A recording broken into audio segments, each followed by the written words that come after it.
Hey guys, tonight we're descending into something that most people never think about, but probably should. We're talking about what happened after burial in the Victorian era.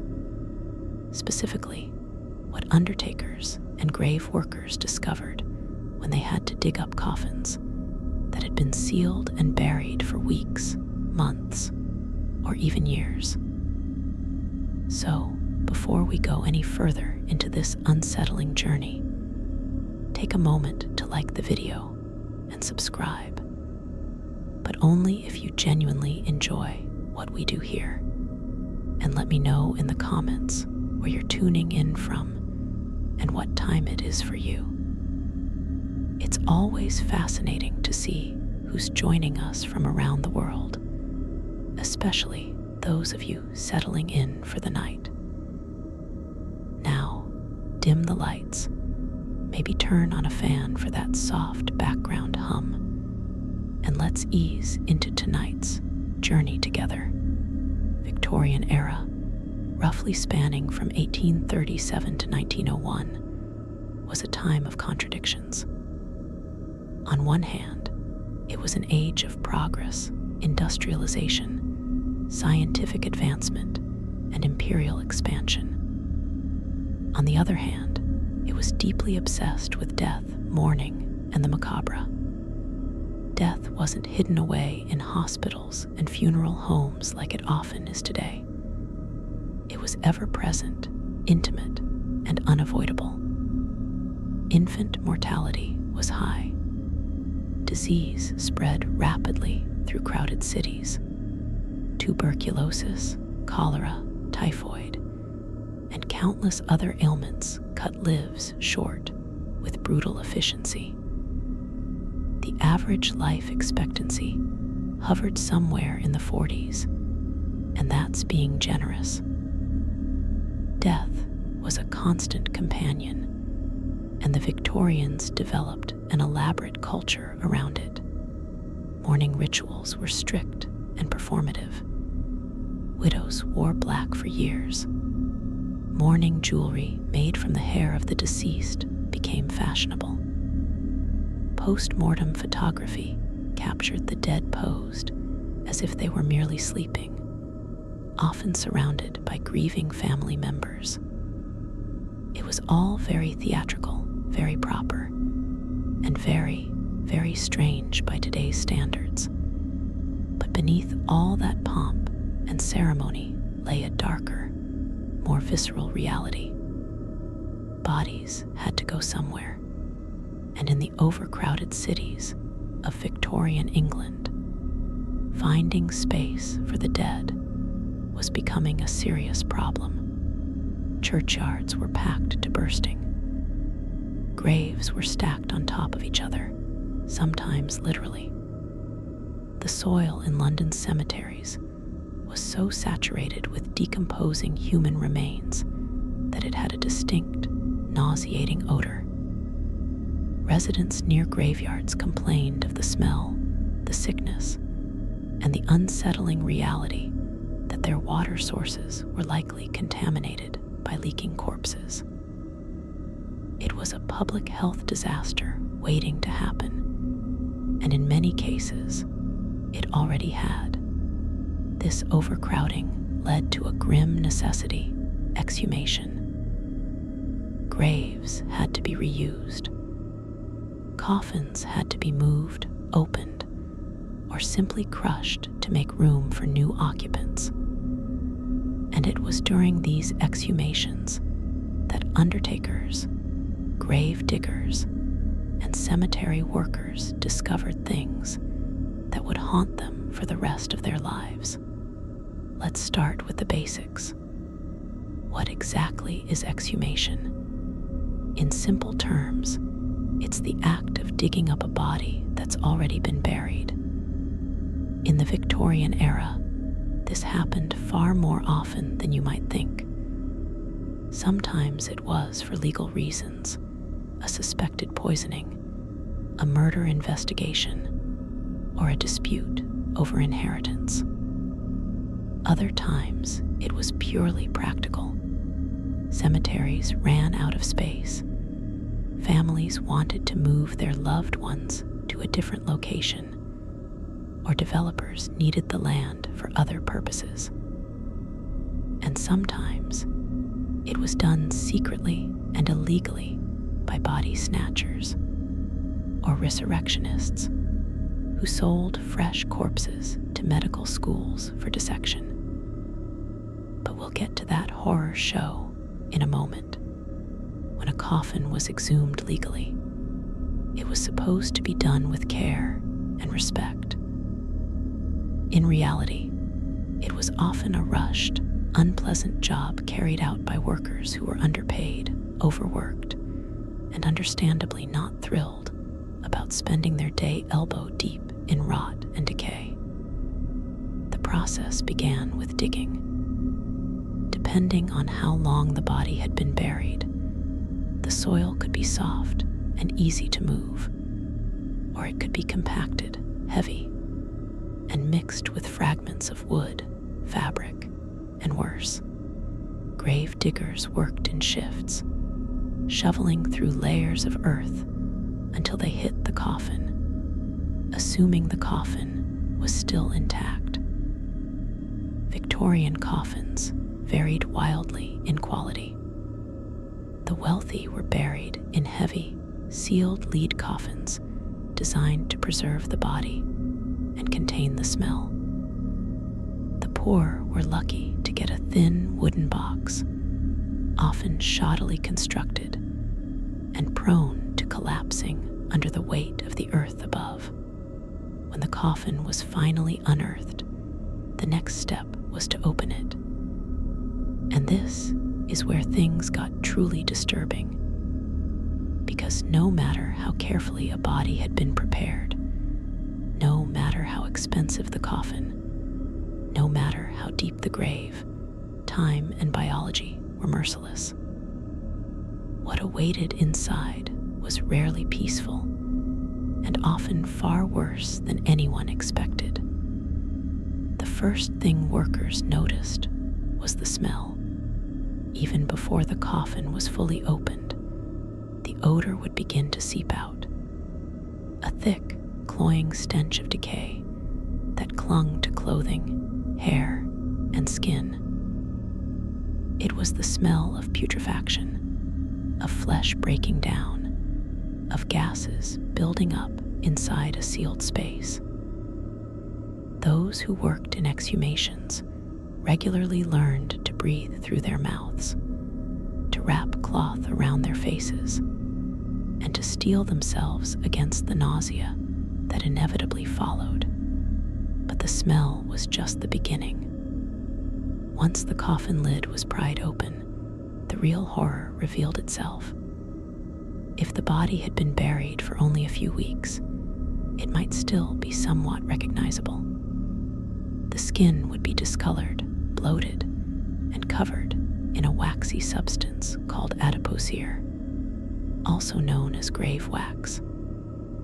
This substance formed when body fat broke down in moist, low-oxygen environments, creating a soapy, yellowish coating that preserved the body's shape even as the flesh beneath rotted away. It was unsettling to look at, like a wax figure left too long in the sun. But it was a common sight in Victorian exhumations. If the body had been buried for months or years, the scene was far worse.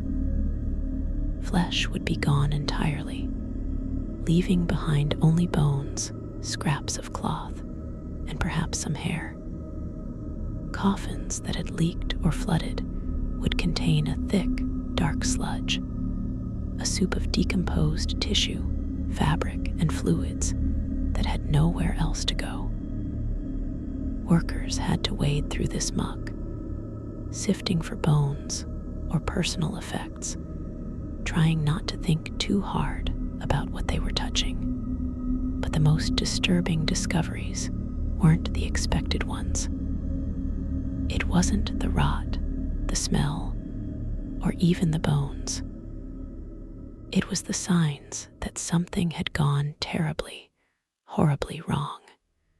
One of the most chilling things undertakers found in exhumed Victorian coffins was evidence of premature burial.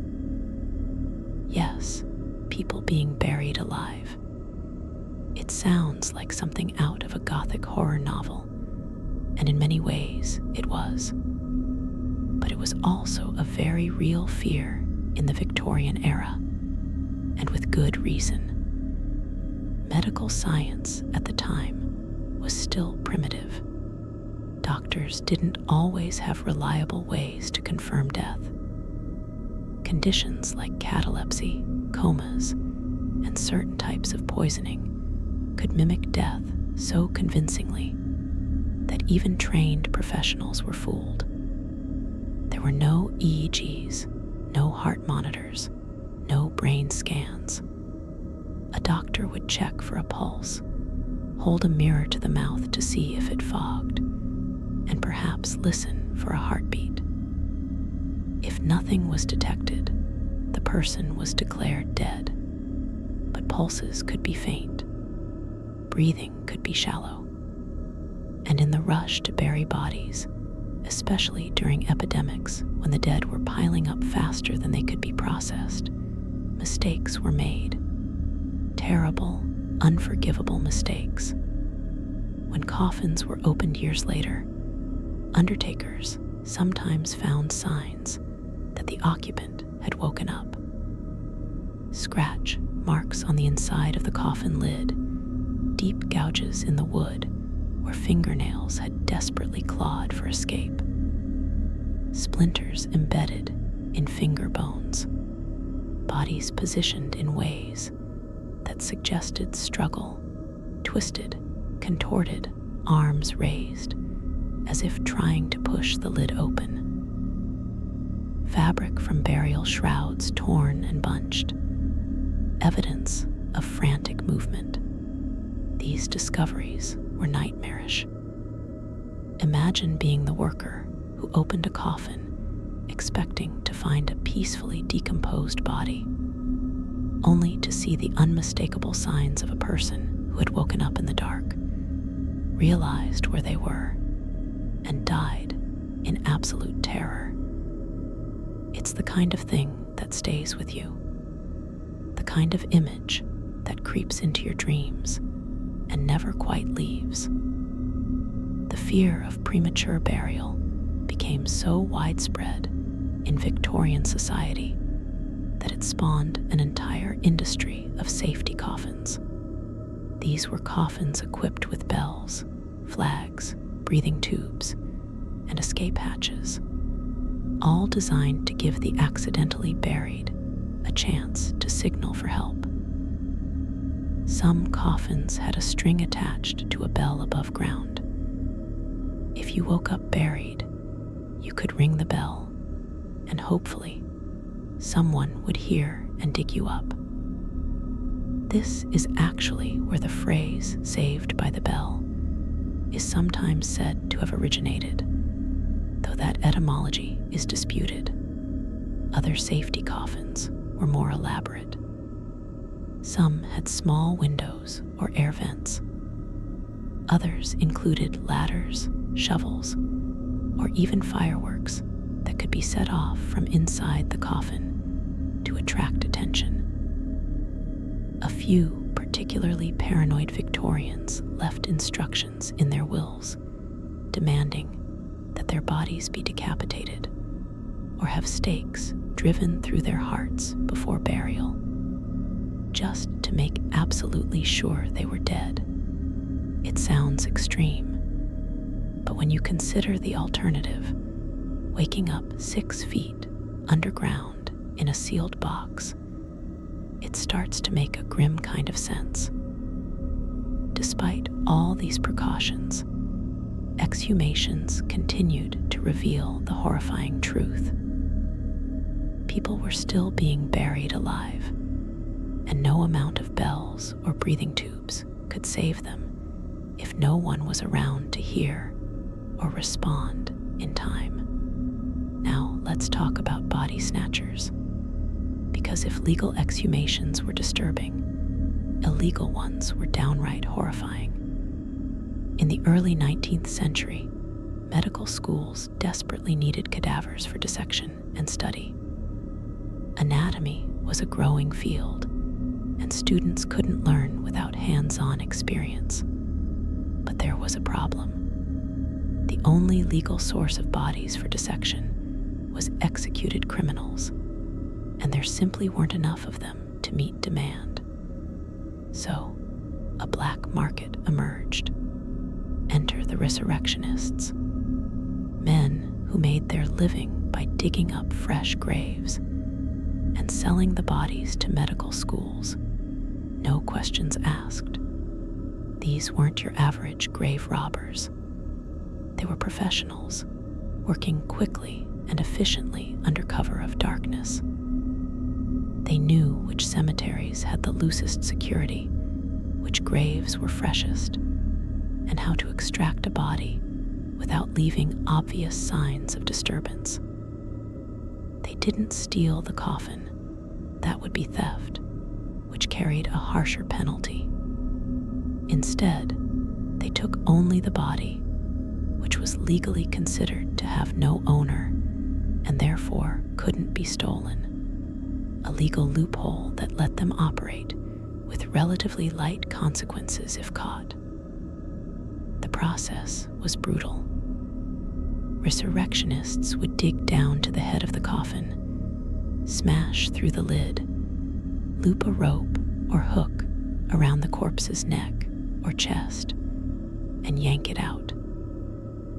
The body would be stuffed into a sack, loaded onto a cart, and delivered to a waiting surgeon before dawn. The grave would be hastily refilled, often with the soil mounded differently or disturbed just enough that grieving families would notice something was wrong. When these tampered graves were eventually exhumed officially, undertakers found empty coffins, broken lids, and sometimes just fragments of the person who was supposed to be resting there. Families were devastated. The violation was deeply personal, not just a theft, but a desecration of their loved one's final resting place. In response, some families took extreme measures.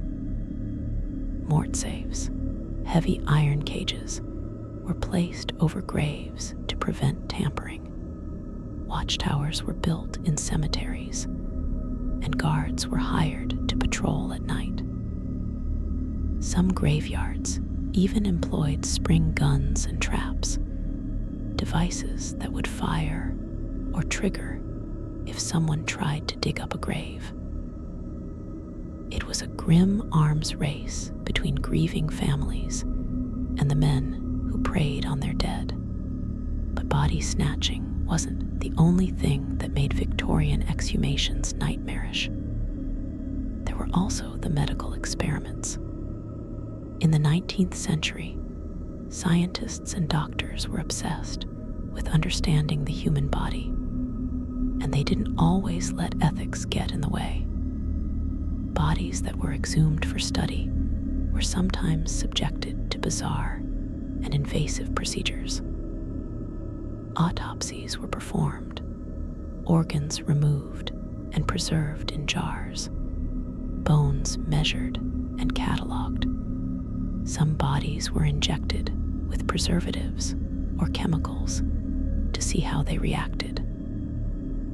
Others were used in early embalming experiments, their veins filled with arsenic, formaldehyde, or other toxic substances in an attempt to halt decay.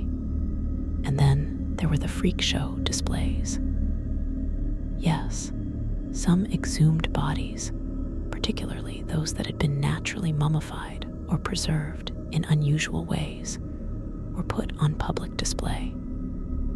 Traveling shows and museums would exhibit these corpses as curiosities, charging admission for people to gawk at the remains of someone who had died decades, or even centuries earlier. It was macabre entertainment, and it was hugely popular. The Victorians loved their spectacles of death. One of the most famous examples is Jeremy Bentham, the philosopher whose body was preserved and put on display at University College London, where it remains to this day. But Bentham requested this. Most of the exhumed dead had no say in the matter. Undertakers who opened coffins for these purposes saw things that defied explanation. Bodies that hadn't decayed at all, preserved by some strange combination of soil chemistry, climate, and luck. Others that had decomposed in ways that seemed almost supernatural. Flesh turned to liquid, bones twisted and fused, faces frozen in expressions of agony or terror. And then there were the anomalies. Things that shouldn't have been in the coffin, but were.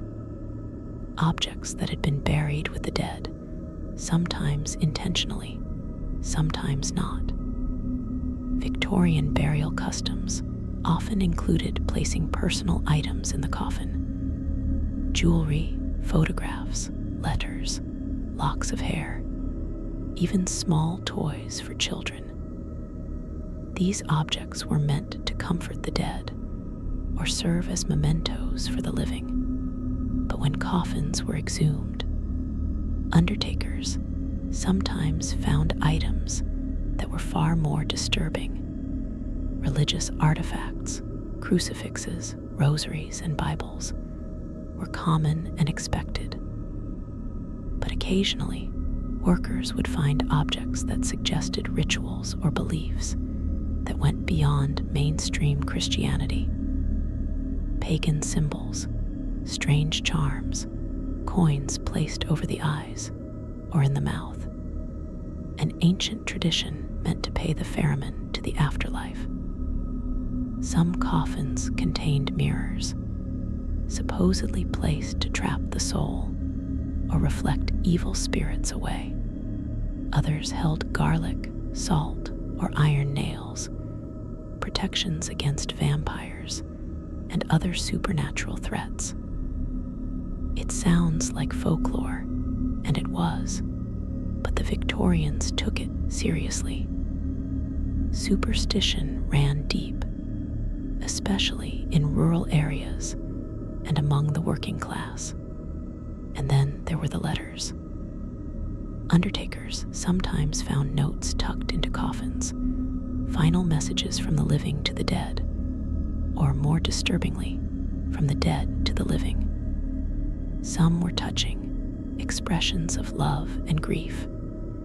Others were accusations, confessions, or warnings. A wife buried with a letter denouncing her husband. A child buried with a note begging forgiveness. These messages, preserved in the airless dark of a sealed coffin, offered a glimpse into the emotional turmoil of the people left behind. But the most unsettling finds were the ones that suggested foul play. Exhumations conducted as part of criminal investigations sometimes revealed bodies that had been poisoned, strangled, or otherwise murdered. The Victorians loved a good poisoning scandal, and arsenic was the poison of choice. It was cheap, easily accessible, tasteless, and its symptoms mimicked common illnesses. When a suspicious death occurred, exhumation was often the only way to prove what had really happened. Undertakers opening these coffins would find bodies in various states of preservation. But toxicology tests, primitive as they were, could detect arsenic even years after death. The discovery of poison in an exhumed body could turn a closed case into a murder trial, sending the guilty to the gallows and vindicating the dead. Some of these cases became infamous. The case of Mary Ann Cotton, a serial killer who poisoned over 20 people with arsenic, was only solved after multiple exhumations revealed the truth. Each opened coffin brought another piece of the puzzle, another victim, another life stolen. But not every exhumation revealed a crime. Some revealed tragedies of a different kind. Bodies of children, far too many of them, victims of disease, poverty, and neglect. Victorian child mortality was staggering. In some urban areas, nearly half of all children died before the age of 5. Exhumed coffins often contained tiny bodies, some so small they barely filled the space. Undertakers, hardened as they were to death, often found these cases the most difficult. There's something uniquely heartbreaking about opening a coffin and finding a child inside, especially when the burial had been done in haste or poverty. The coffin cheap, the body wrapped in little more than a sheet. Then there were the mass graves. During epidemics, cholera, typhoid, smallpox, bodies piled up faster than they could be properly buried. Mass graves were dug, sometimes in public parks or on the outskirts of cities, and the dead were dumped in without ceremony. When these sites were later exhumed, workers found jumbled heaps of bones and coffins, impossible to identify or separate. It was a grim reminder of how quickly society could break down, how easily the dead could be forgotten. Exhumations also revealed the differences in how the rich and poor were treated in death. Wealthy Victorians were buried in elaborate coffins, often lined with silk or velvet, fitted with brass handles and nameplates. Their bodies were embalmed, dressed in fine clothing, and surrounded by flowers and mementos. When these coffins were exhumed, they often remained relatively intact, the bodies preserved, the interiors still luxurious. The poor, by contrast, were buried in flimsy wooden boxes that rotted quickly, leaving the bodies exposed to the elements. No embalming, no preservation, just a body wrapped in cloth and left to decay. When these coffins were exhumed, there was often little left to find. The wood had disintegrated, the body reduced to bones and scraps of fabric. It was a stark illustration of how inequality followed people, even into death. But perhaps the most disturbing thing undertakers found in exhumed Victorian coffins wasn't physical at all. It was the silence, the weight of knowing that every coffin they opened had once held a living, breathing person. Someone with hopes, fears, loved ones, and dreams. Someone who had no idea that one day their final resting place would be disturbed, their body exposed, their secrets revealed.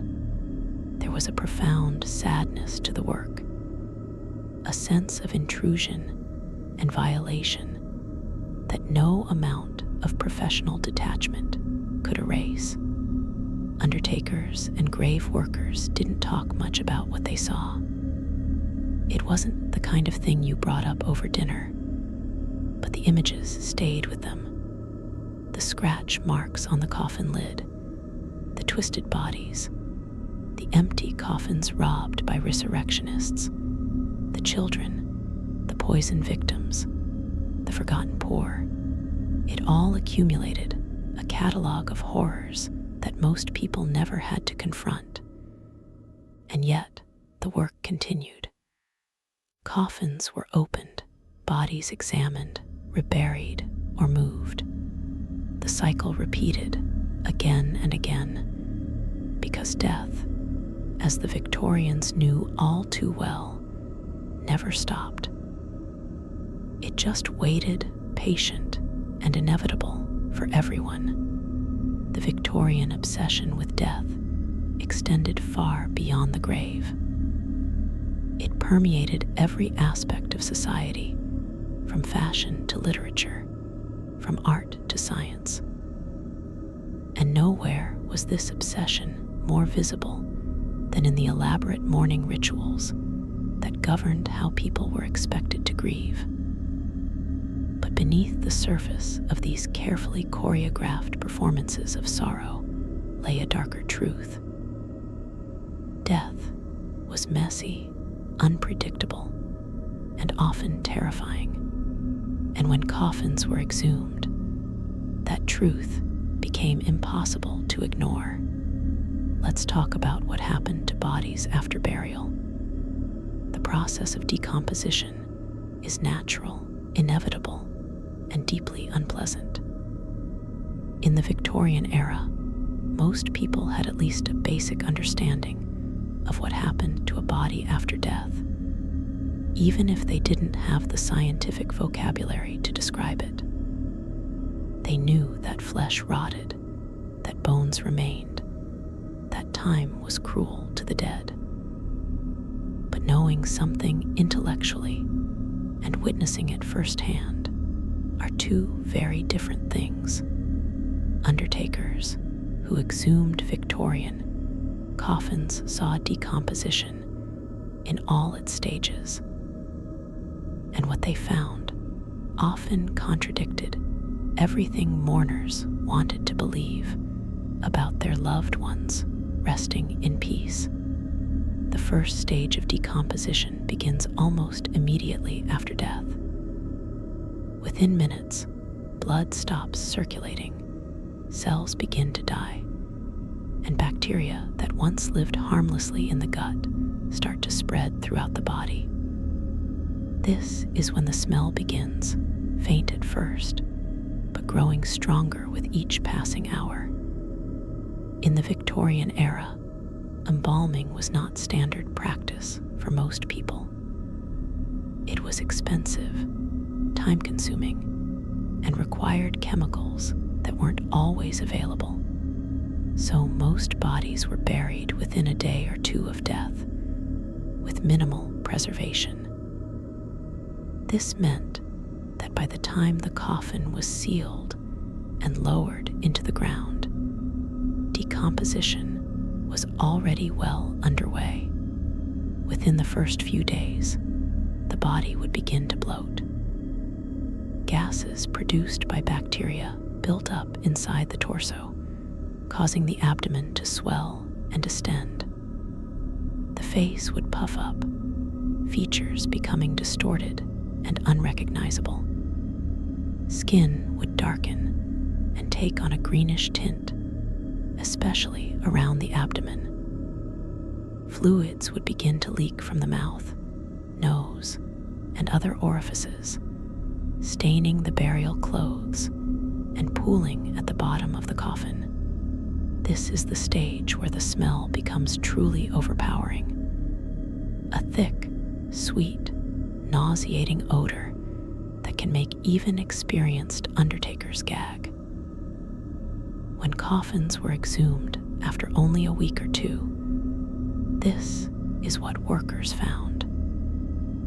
Bodies that looked nothing like the people they had been, swollen, discolored, and surrounded by the viscous fluids of decay.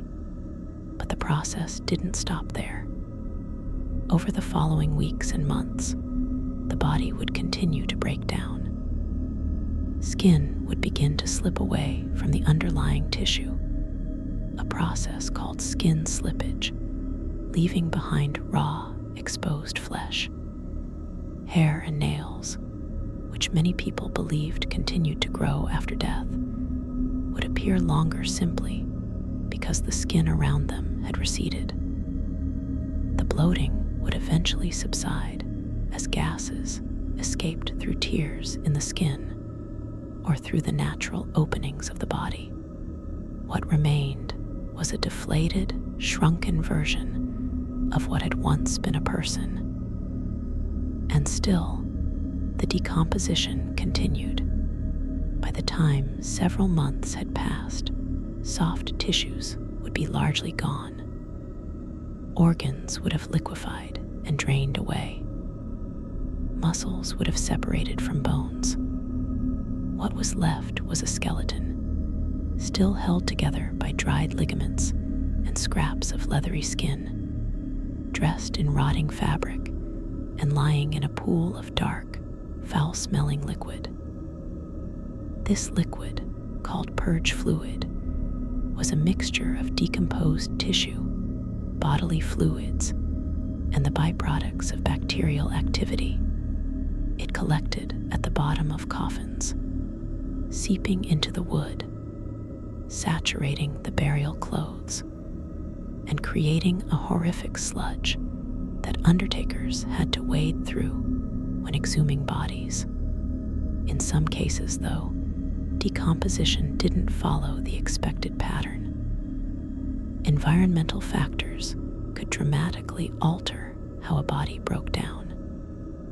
If a coffin was buried in clay-heavy soil, which didn't drain well, the body might be submerged in water.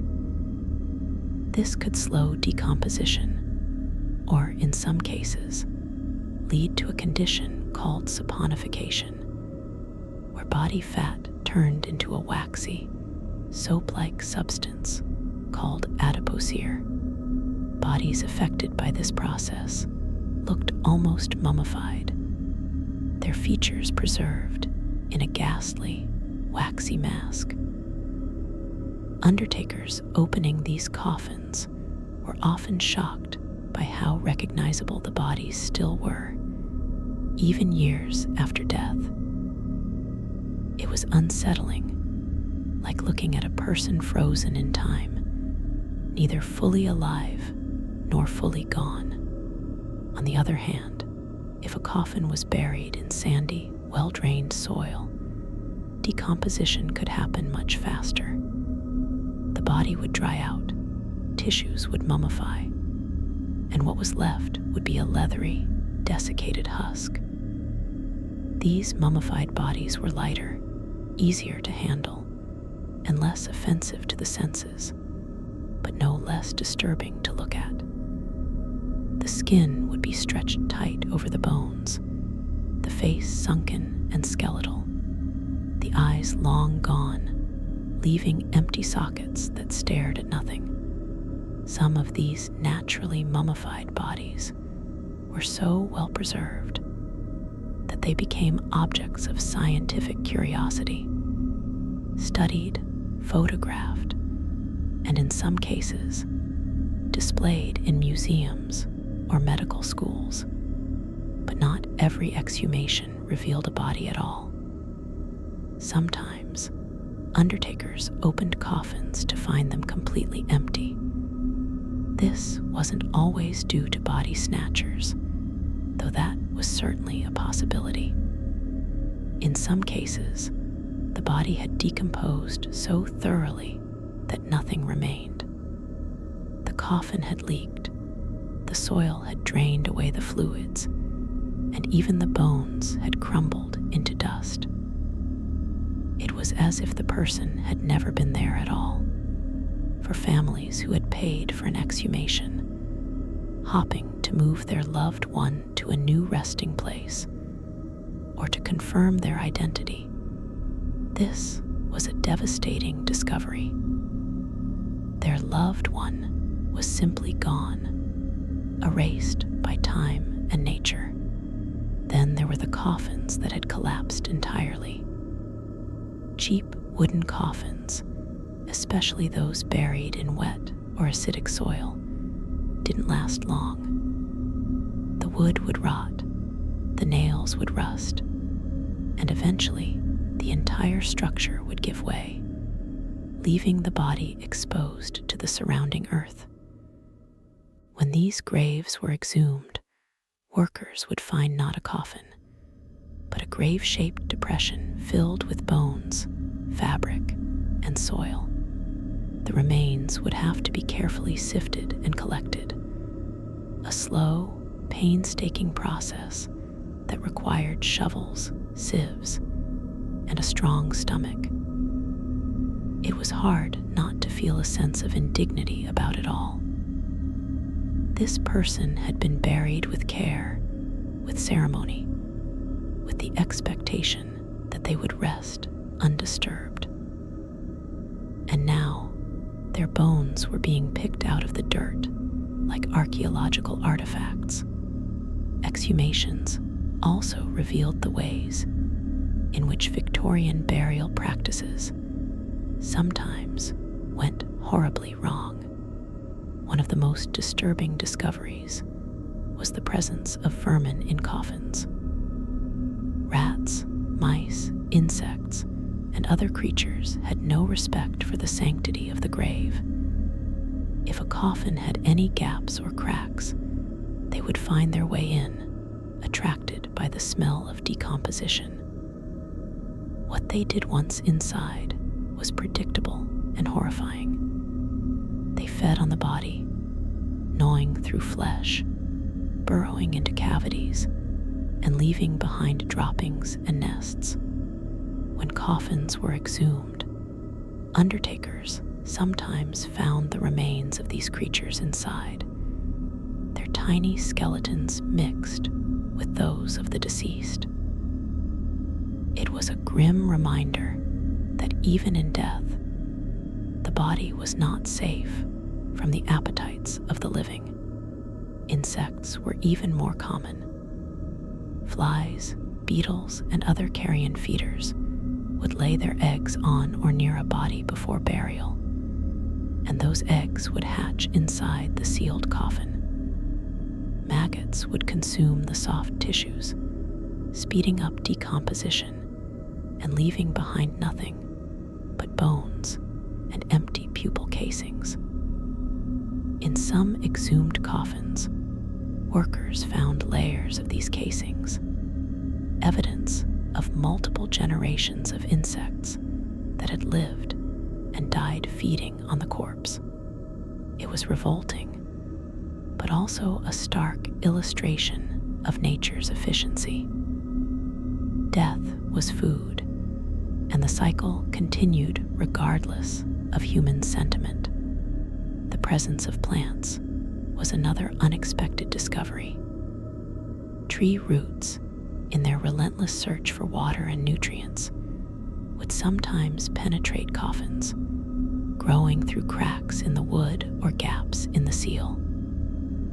These roots would wrap around bones, burrow into skulls, and thread through rib cages, creating a macabre fusion of the living and the dead. When coffins were opened, undertakers would find skeletons entwined with roots, the two inseparable. It was beautiful in a strange, unsettling way, a reminder that death feeds life, that the boundary between the two is far more porous than we like to think. But the most disturbing plant-related discoveries were the ones that suggested something more deliberate. In some cases, seeds or bulbs had been placed in coffins, either as part of a burial ritual or as a symbolic gesture. These would sometimes sprout, growing in the darkness of the grave, feeding on the nutrients provided by the decomposing body. When coffins were exhumed, workers would find flowers or plants growing inside, their roots tangled with bones, their stems reaching toward a light they would never see. It was eerie, poetic, and deeply unsettling all at once. Victorian coffins also sometimes contained evidence of the deceased's final moments. clues that told stories about how they had died. Bodies that had died from violence often bore marks that remained visible even after decomposition. Fractured skulls, broken bones, or stab wounds in the ribs would still be evident when the coffin was opened. These discoveries sometimes led to further investigations, especially if the original cause of death had been recorded as natural or accidental. Exhumations became a tool for justice, a way to give voice to the dead who could no longer speak for themselves. Poisoning cases were particularly common, as we've mentioned, but they deserve more attention. Arsenic, the poison of choice for Victorian murderers, had a unique property. It was absorbed into the bones and hair, and it remained detectable long after the soft tissues had decayed. This made exhumation a powerful tool in poisoning investigations.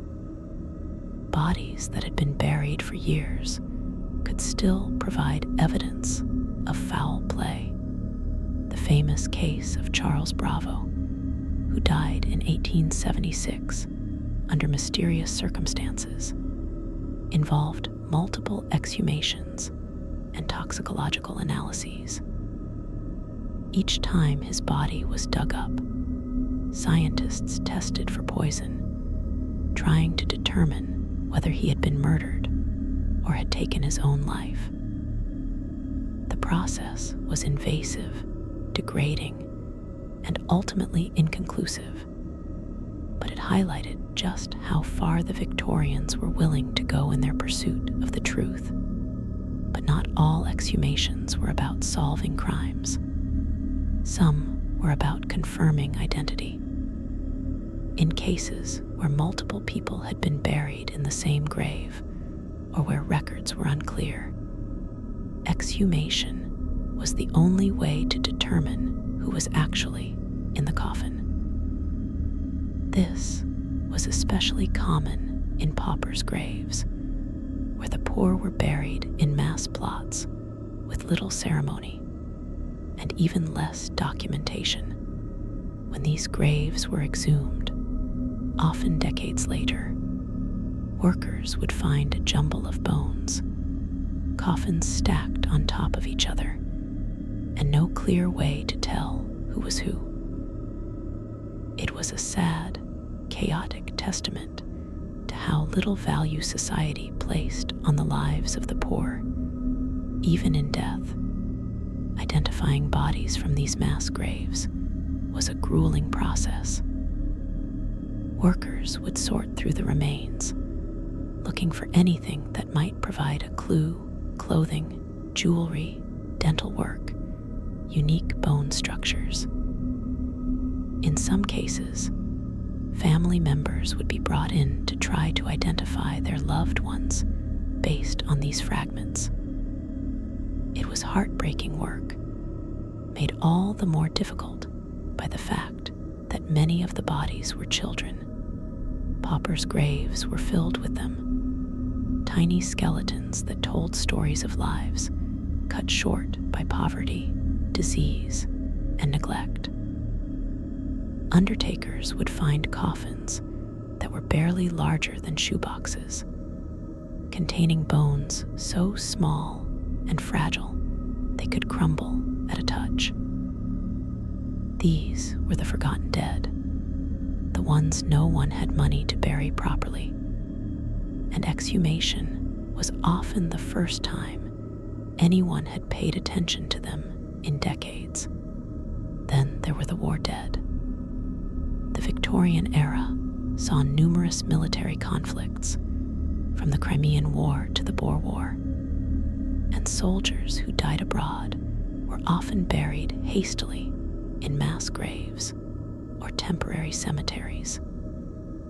Years later, efforts would be made to repatriate these bodies or to move them to more permanent resting places.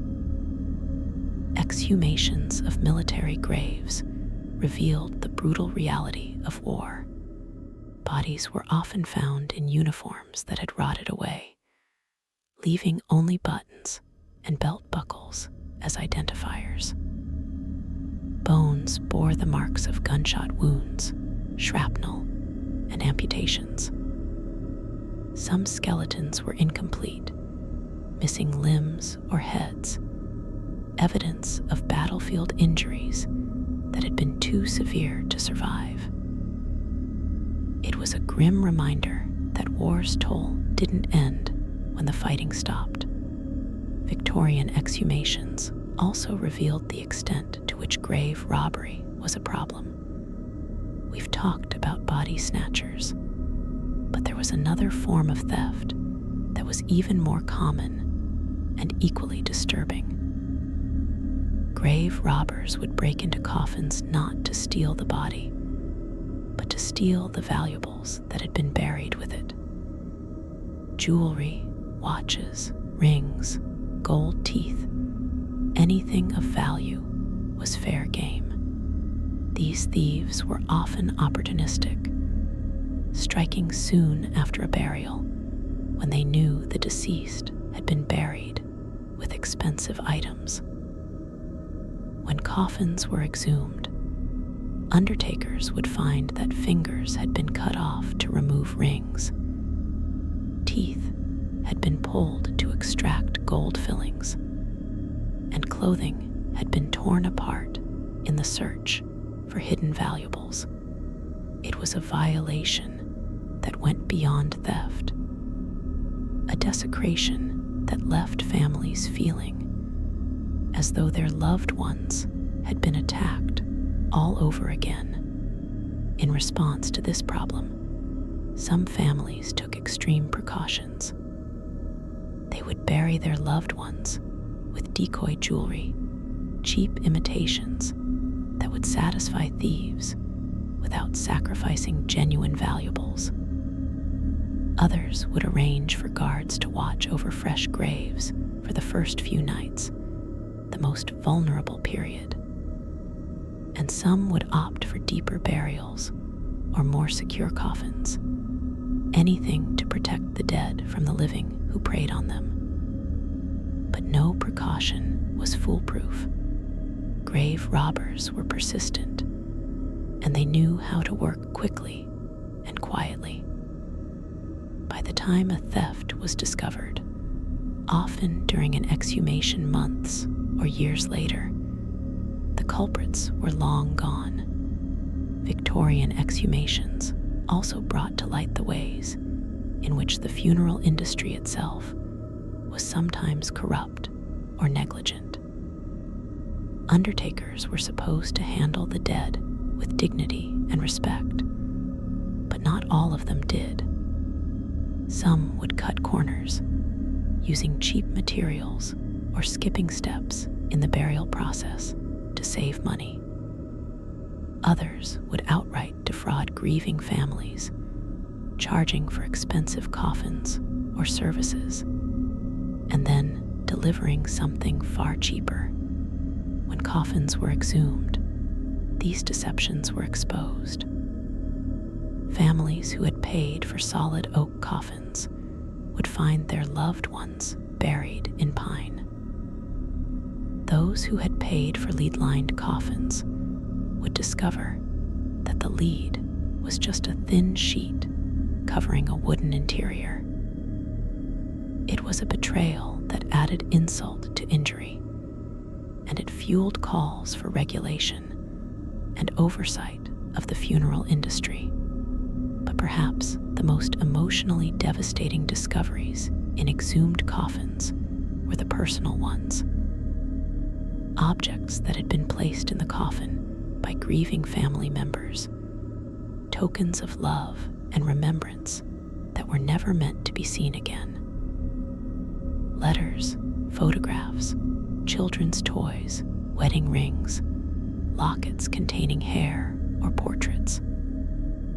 These items, preserved in the airless environment of the coffin, offered a window into the relationships between the living and the dead, a widow's letter to her husband, sealed in an envelope and placed on his chest, a mother's lullaby written on a scrap of paper and tucked into her baby's coffin, a soldier's medal pinned to his uniform by a proud father.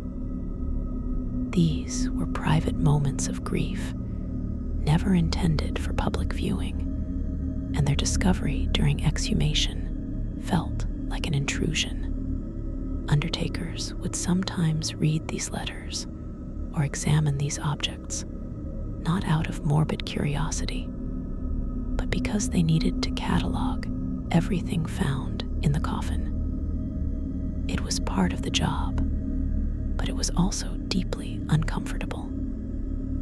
These were other people's secrets, other people's pain, laid bare in the cold light of day.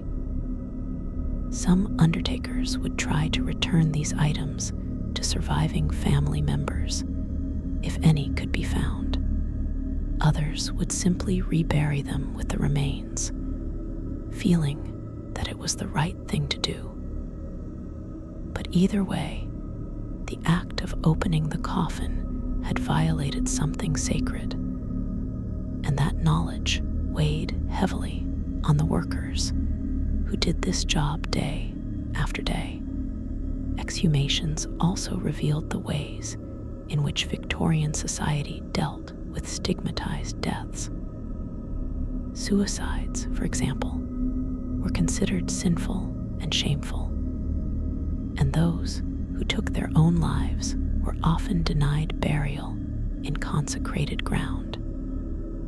Instead, they were buried in unmarked graves on the edges of cemeteries, sometimes at crossroads, a tradition meant to confuse their spirits and prevent them from haunting the living. When these graves were exhumed, often as part of cemetery expansions or relocations, workers would find bodies that had been buried with no ceremony, no marker, and no respect. It was a harsh reminder of how unforgiving Victorian morality could be, even toward the dead. Similarly, those who died of contagious diseases were sometimes buried in isolated sections of cemeteries, separated from the rest of the dead to prevent the spread of illness. This was based on the miasma theory, the belief that diseases were spread through bad air or vapors. While we now know that this theory was incorrect, it had a profound impact on burial practices. Bodies of cholera or typhoid victims would be buried quickly, often in mass graves, with lime poured over them to speed decomposition and reduce the smell. When these graves were exhumed, workers would find bones that were discolored and pitted from the lime, evidence of the fear and haste with which these burials had been conducted.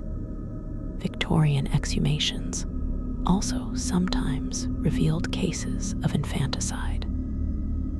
Bobbies who had been murdered and then buried in secret graves, hidden away by desperate mothers or families who couldn't afford another mouth to feed. These tiny bodies would be discovered years later, often by accident during construction projects or cemetery relocations. The bones would be examined, and if evidence of violence was found, broken skulls, fractured ribs, strangulation marks on the neck bones, investigations would be launched. But by then, the perpetrators were often long dead themselves, and justice was impossible.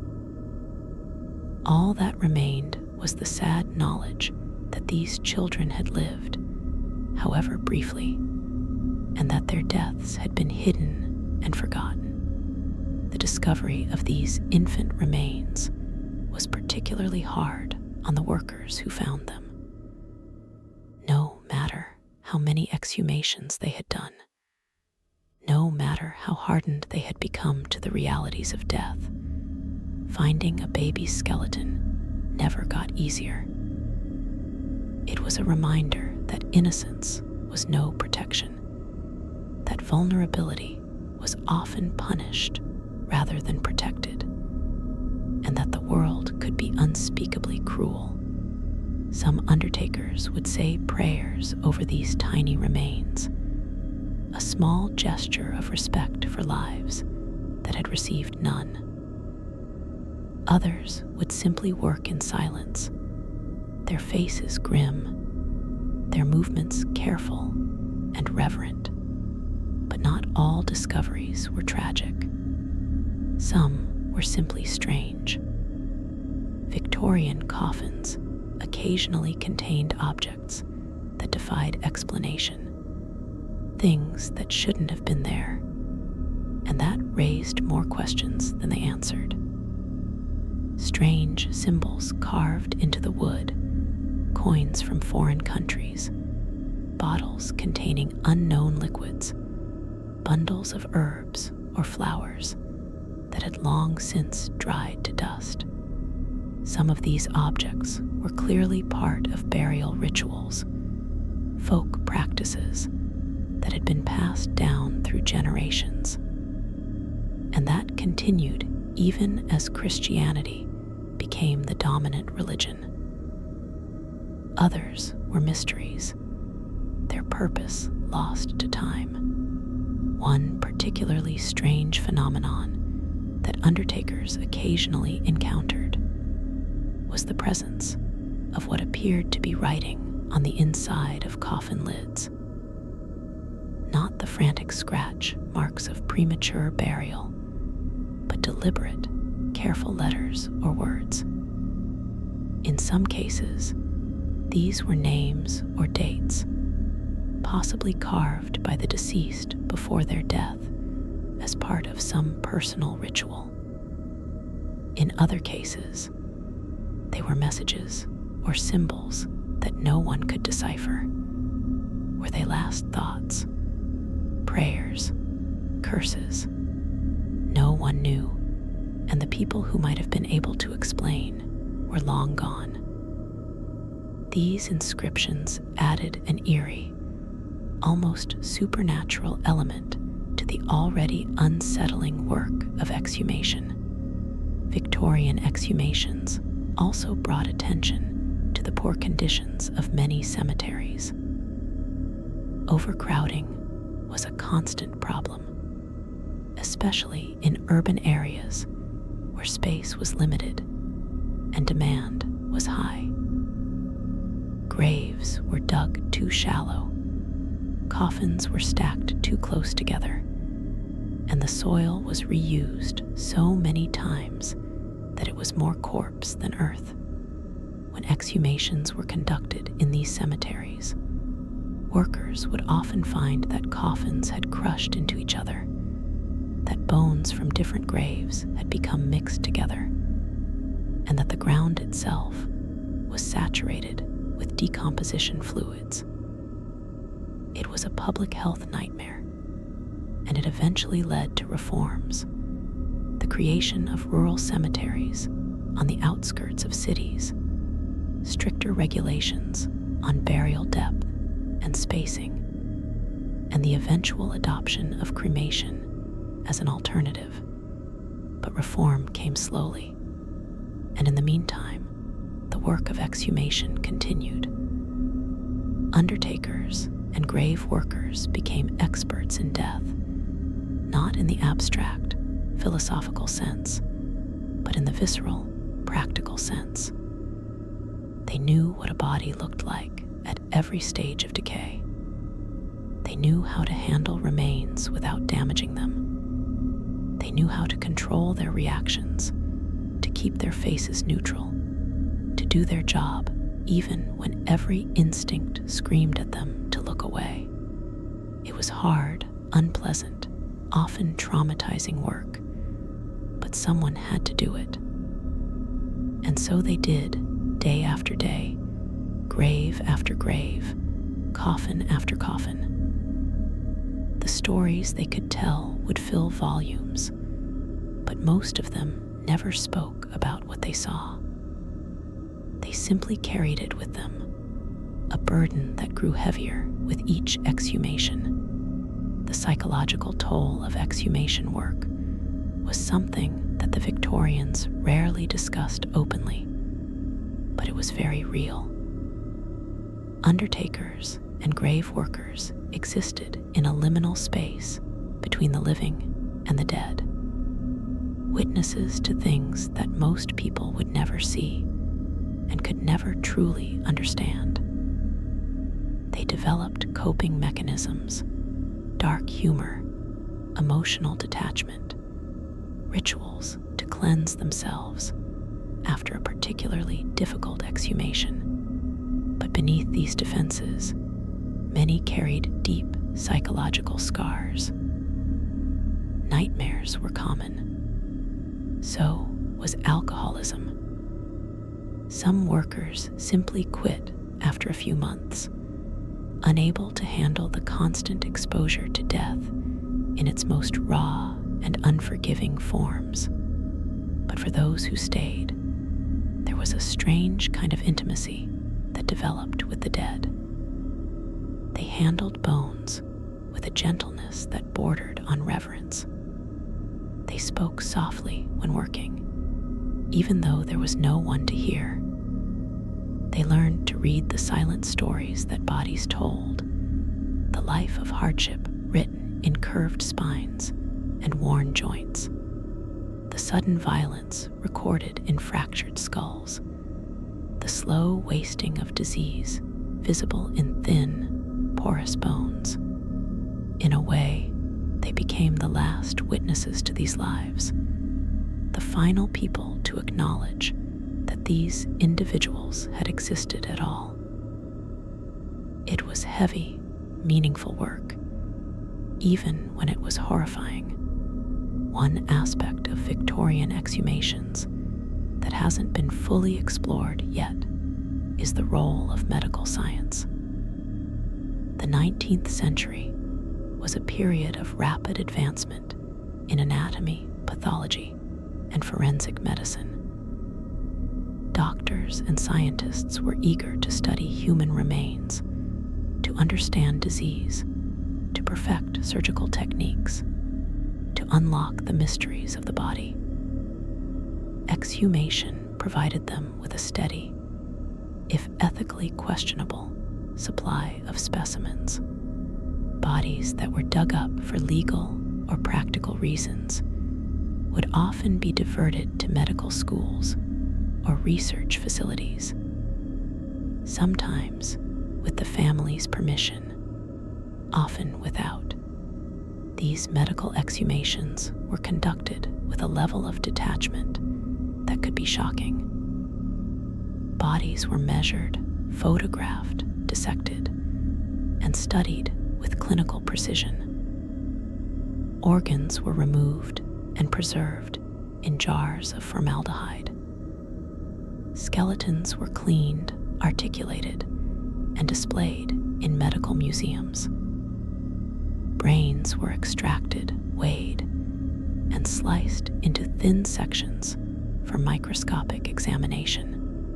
The Victorians were obsessed with understanding what made people different, what caused genius or criminality, what distinguished the healthy from the diseased.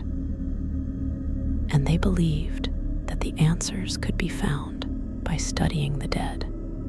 One particularly disturbing practice was phrenology, the pseudoscience that claimed personality and mental traits could be determined by the shape and size of the skull. Phrenologists would attend exhumations specifically to obtain skulls for their collections. They would measure cranial features, looking for bumps and depressions that supposedly corresponded to different character traits. The The skulls of famous people, criminals, and those deemed mentally ill were particularly prized.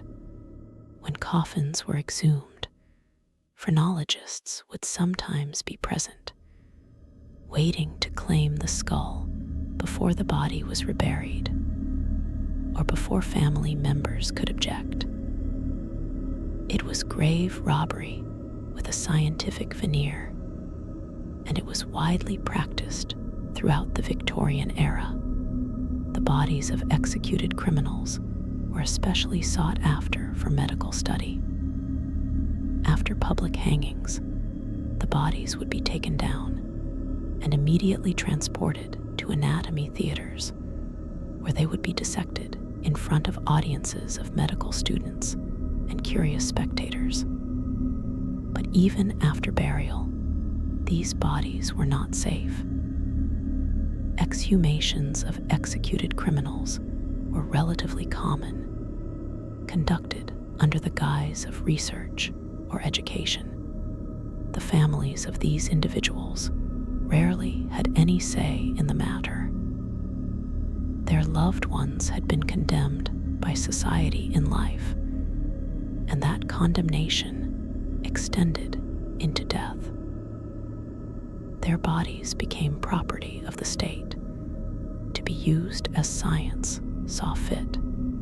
This practice extended to other marginalized groups as well. The bodies of the poor, the mentally ill, and those who died in workhouses or asylums were routinely exhumed for medical purposes. These were people who had little power in life and even less in death.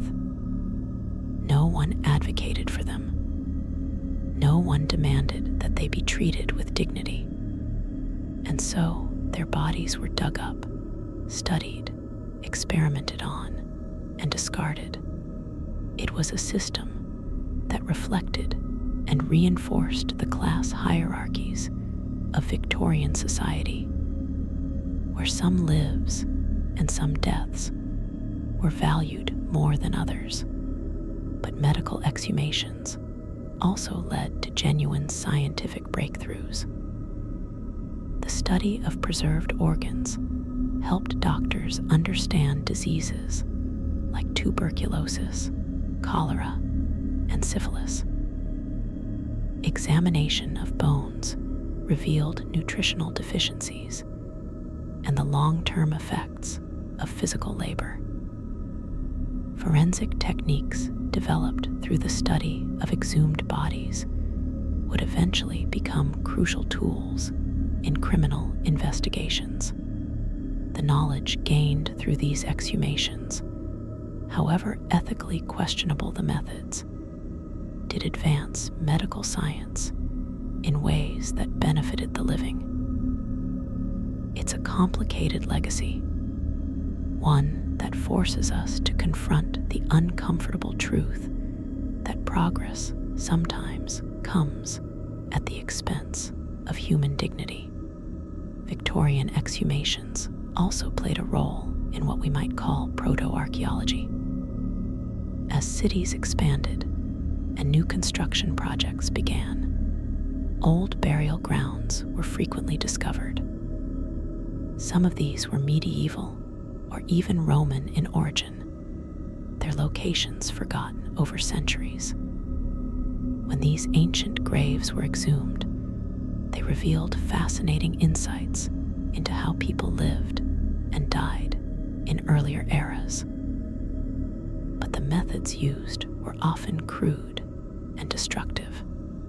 Bones were carelessly extracted, artifacts were lost or stolen, and entire burial sites were obliterated in the name of progress. It wasn't until later in the Victorian period that more systematic, careful approaches to archaeological excavation began to develop. One particularly controversial aspect of Victorian exhumations involved the treatment of non-Christian burials. Jewish cemeteries, for example, were were sometimes exhumed to make way for development, despite strong religious objections. In Jewish tradition, the body is sacred and should remain undisturbed in its grave until the resurrection. Exhumation was seen as a profound violation of religious law and a desecration of the dead, but Victorian authorities often dismissed these concerns, prioritizing economic development over religious sensibilities. When Jewish graves were exhumed, families and communities protested, but they rarely had the political power to stop it. The bodies would be relocated, often to less desirable locations, and the old cemetery land would be sold or repurposed. Similarly, the graves of other religious minorities, Catholics in Protestant areas, Muslims, Hindus, and others, were sometimes treated with less respect than those in Anglican churchyards. Exhumations of these graves were conducted with minimal consultation, and the remains were often handled carelessly. It was another manifestation of the prejudices and power imbalances that characterized Victorian society, visible even in death. The dead, it seemed, were not equal. Even in the grave, social hierarchies persisted. The emotional impact of exhumation on families cannot be overstated. For the Victorians, death was not an ending, but a transition, and the grave was a sacred space where the dead awaited resurrection. To disturb that space was to interfere with this spiritual journey.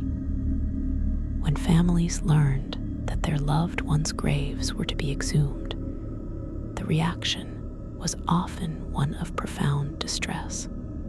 Some families fought back, hearing lawyers, staging protests, even physically blocking grave workers from accessing the cemetery. Others, lacking resources or social standing, could only watch helplessly as their loved ones were dug up and moved.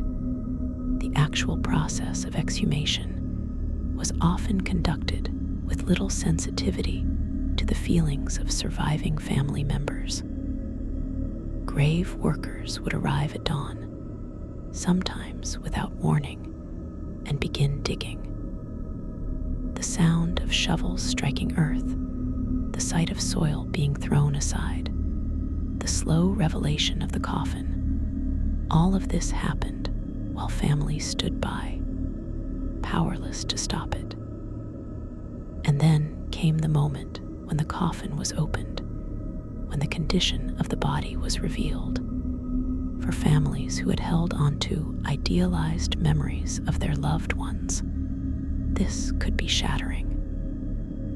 The beautiful, peaceful image they had carried in their minds was replaced by the reality of decay.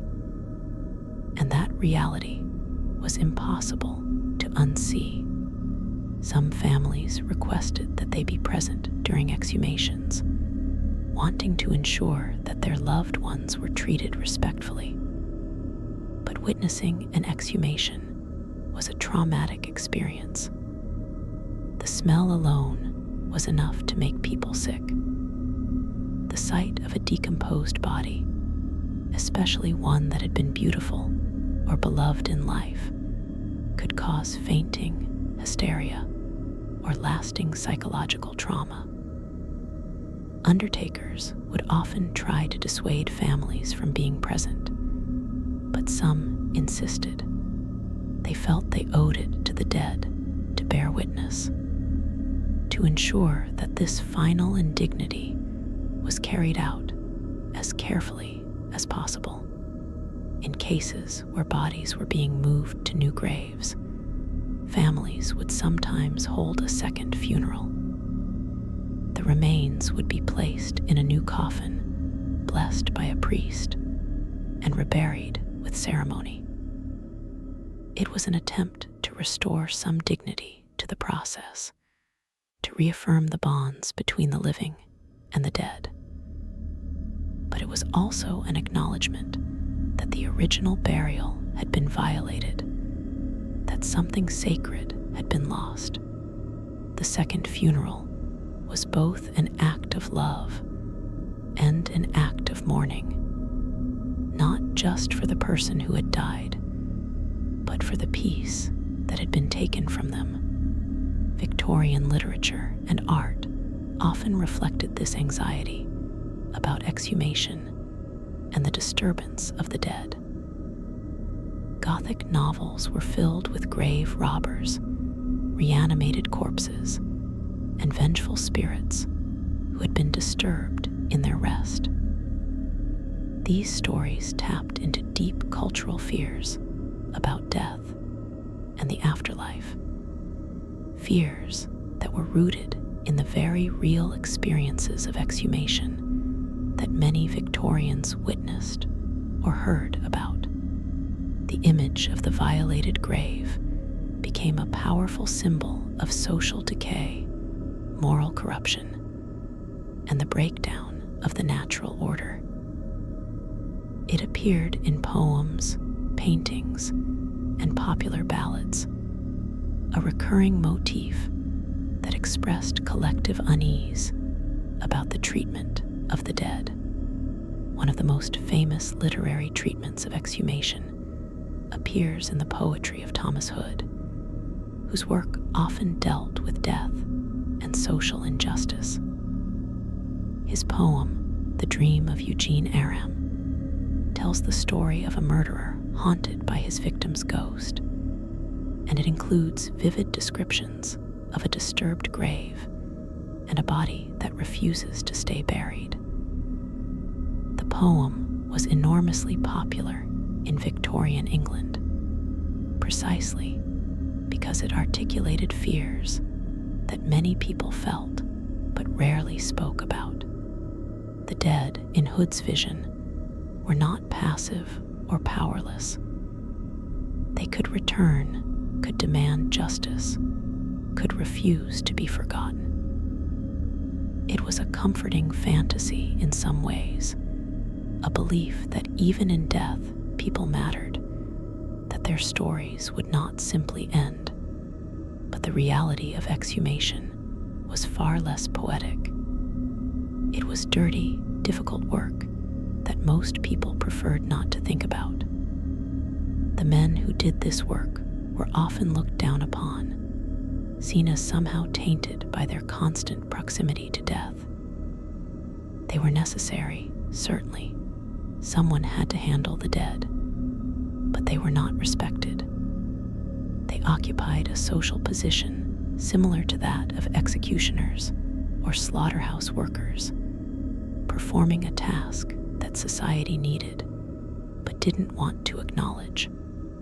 Many undertakers and grave workers dealt with this stigma by forming tight-knit communities, socializing primarily with others in the same profession who understood what the work entailed and who wouldn't judge them for it.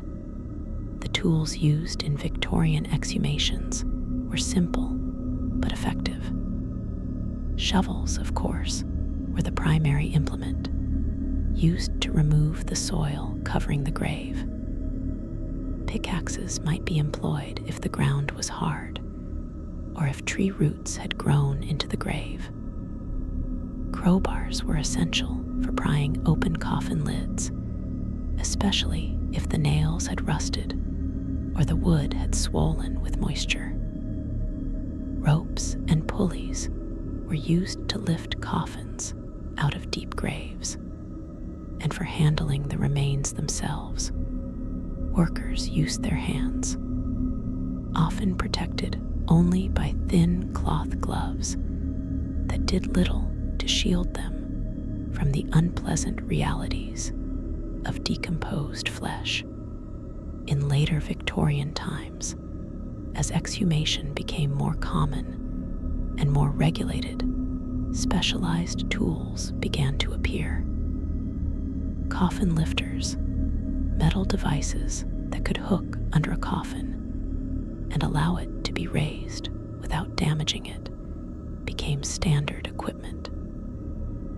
Breathing masks soaked in vinegar or other strong-smelling substances were used to help workers tolerate the smell of decay. Portable lighting, oil lamps, or later gas lamps allowed exhumations to be conducted at night or in the early morning when fewer people were around to witness the disturbing process. These innovations made the work slightly less unpleasant, but they couldn't change its fundamental nature. Exhumation remained grim, unsettling labor that took a toll on everyone involved. The legal framework surrounding exhumation in Victorian England was complex and often contradictory. In theory, disturbing a grave without proper authorization was a serious crime. In practice, exhumations happened all the time, sometimes legally, often not. The law distinguished between exhuming a body for legitimate purposes, medical research, criminal investigation, cemetery relocation, and exhuming a body for profit or malicious intent. But proving intent was difficult, and enforcement was inconsistent. Wealthy families could obtain exhumation orders relatively easily, while the poor had little recourse if their loved ones' graves were disturbed. The Anatomy Act of 1832 had been passed in part to address the problem of body snatching by providing medical schools with legal access to unclaimed bodies. But it didn't completely solve the problem. Demand for cadavers continued to outstrip legal supply, and illegal exhumations persisted. Moreover, the act did nothing to address the other reasons graves were disturbed: overcrowding, construction, criminal investigations, and family relocations. As a result, exhumation remained a common occurrence throughout the Victorian era, a fact of death that most people preferred not to dwell on, but that affected far more families than anyone wanted to admit. By the late Victorian period, attitudes toward exhumation were beginning to shift. The public health crisis caused by overcrowded urban cemeteries had become impossible to ignore. Cholera outbreaks and other diseases were linked, sometimes correctly, sometimes incorrectly, to contamination from burial grounds. Reformers called for new approaches to dealing with the dead, larger, park-like cemeteries in rural areas, better regulation of burial practices, and increased use of cremation. The latter was particularly controversial. Cremation had been practiced in ancient times, but had fallen out of favor in Christian Europe. Victorian England initially resisted its reintroduction, seeing it as pagan or barbaric. But as the problems with traditional burial became more apparent, cremation began to be reconsidered. The first modern crematorium in England opened in 1878, and it was met with public outcry. Critics argued that cremation was unnatural, that it violated Christian doctrine about bodily resurrection, that it destroyed evidence in potential criminal cases. Supporters countered that it was cleaner, more efficient, and and more respectful than leaving bodies to rot in overcrowded, disease-ridden cemeteries. The debate raged throughout the 1880s and 1890s, and gradually, cremation gained acceptance. By the end of the Victorian era, it was recognized as a legitimate alternative to burial, one that eliminated many of the problems associated with exhumation. If there was no buried body, there was nothing to dig up, but cremation came too late to spare the thousands of Victorians whose bodies were exhumed during the height of the overcrowding crisis. Their remains were dug up, moved, examined, and reburied, often multiple times, as cities expanded and cemeteries were relocated. Each exhumation added another layer of indignity to their deaths, another violation of the peace they were supposed to have found in the grave. And each exhumation provided more evidence of the problems inherent in traditional burial practices. Problems that the Victorians were only beginning to fully understand. The records of Victorian exhumations, where they exist, make for disturbing reading. Bureaucratic reports written in dry, clinical language describe findings that are anything but mundane. Coffin found in state of advanced decay. Remains consisted of skeleton and fragments of clothing. No personal effects recovered. Body showed signs of premature burial. Interior of coffin lid bore scratch marks. Coroner notified. Exhumation revealed evidence of arsenic poisoning. Further investigation warranted. These brief notes hint at tragedies, mysteries, and horrors, but they rarely provide the full story. The emotional reality behind these cold facts, the grief of families, the shock of workers, the fear and pain of the deceased, remains largely unrecorded. Some Victorian exhumations became famous, either because of the identity of the deceased or because of what was found. The exhumation of Dante Gabriel Rossetti's wife, Elizabeth Siddal, is one such case. Rossetti, the famous Preraphaelite poet and painter, had been so grief-stricken by his wife's death from a laudanum overdose that he buried his unpublished poems with her. Years later, he regretted this romantic gesture and had her coffin exhumed to retrieve the manuscripts. According to accounts, when the coffin was opened, Siddal's body was remarkably well preserved, and her famous red gold hair had continued to grow, filling the coffin. This detail, likely exaggerated or entirely fabricated, became part of the mythology surrounding the exhumation, transforming a sordid act of literary retrieval into a Gothic tale of undying beauty. Another famous case involved the philosopher Jeremy Bentham, who we mentioned earlier. Bentham had requested that his body be preserved and displayed after his death as an auto-icon, a kind of living memorial. His body was indeed preserved, dressed in his own clothes, and placed on display at University College London, where it remains to this day. But the preservation process didn't go entirely as planned.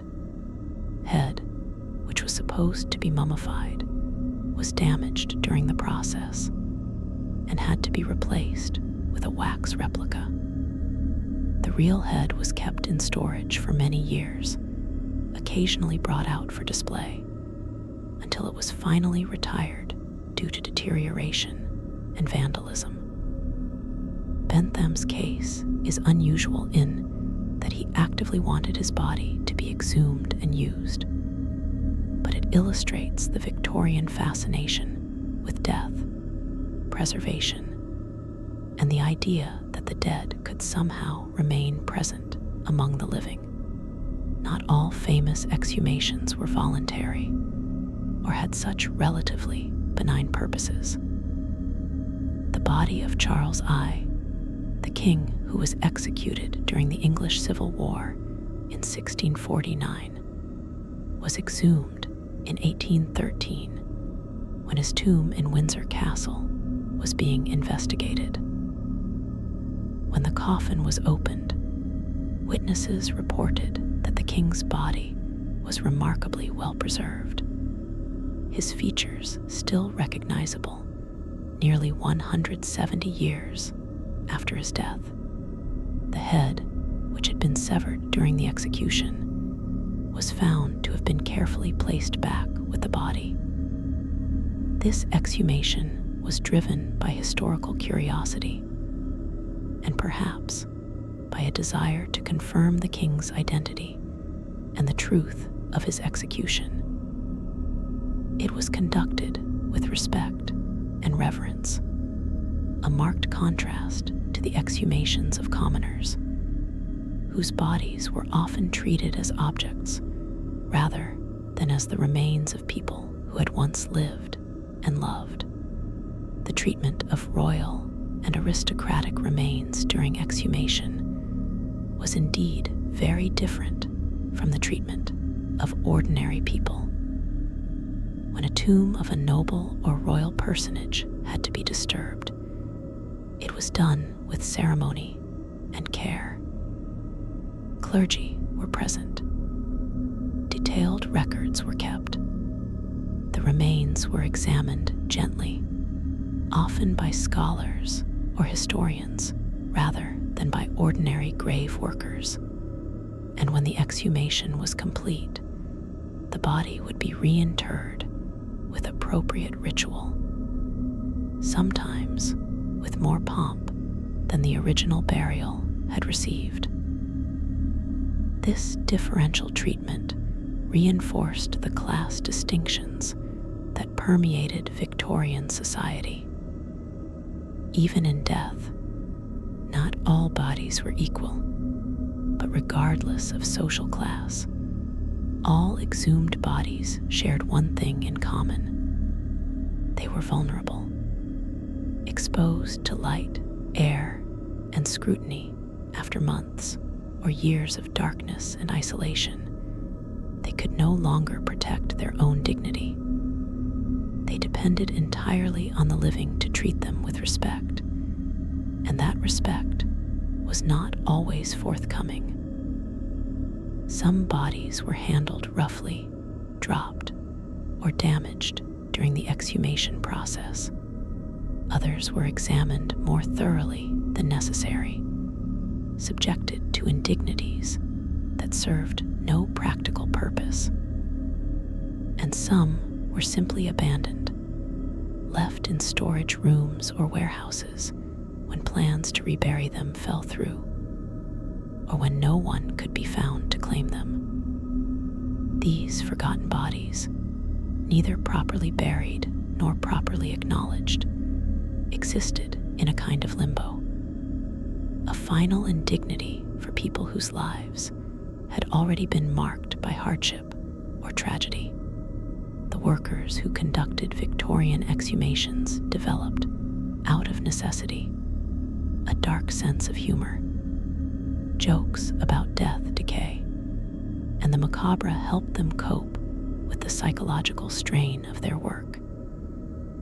They would give nicknames to particularly memorable exhumations, make light of disturbing discoveries, and trade stories over drinks at the end of a long day.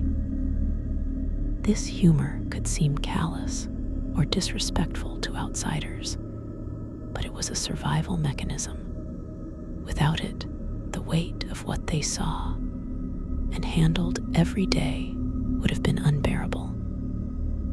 They weren't mocking the dead. They were protecting themselves from being crushed by the constant reminder of mortality that their work represented. Some undertakers kept private journals or notebooks, recording details of particularly unusual or difficult exhumations. These documents, where they survive, provide valuable insights into the realities of Victorian death work. They describe coffins that collapsed at a touch, bodies that had turned to liquid, unexpected discoveries, jewelry, documents, evidence of crimes, and the emotional reactions of family members. They also reveal the toll that the work took on the writers themselves. Entries might start out clinical and detached, but become more personal and troubled over time. Another child today. I don't know how much more of this I can take. The smell was worse than anything I've experienced. I couldn't eat for 2 days afterward. Mrs. Harrison wept when she saw what remained of her husband. I wish I could have spared her that. These journals remind us that the people who conducted exhumations were not immune to the horror of what they were doing. They felt it deeply, even as they tried to maintain professional composure. Many eventually left the profession, seeking work that didn't require them to confront death in its most visceral forms. Those who stayed often paid a price, developing health problems from exposure to decay and disease, suffering from nightmares and depression, turning to alcohol to numb the memories. It was a hard life, made harder by the knowledge that their work was necessary but unappreciated, that they were serving society in a way that society preferred not to acknowledge. Victorian exhumations also revealed information about diet, health, and living conditions that has proven valuable to modern historians and archaeologists. Skeletal remains can tell us a great deal about how people lived. The presence of certain bone diseases indicates nutritional deficiencies, where patterns on teeth reveal diet and occupation. Healed fractures show access or lack of access to medical care. Growth patterns in bones can indicate periods of famine or illness during childhood. By studying the bones recovered from Victorian exhumations, researchers have been able to piece together a more accurate picture of what life was really like for ordinary people during this era, beyond what written records tell us. For example, the high incidence of rickets, a disease caused by vitamin D deficiency, visible in the bones of Victorian children from industrial cities, confirms what historical accounts suggest, that these children spent most of their time indoors, working in factories, with little exposure to sunlight.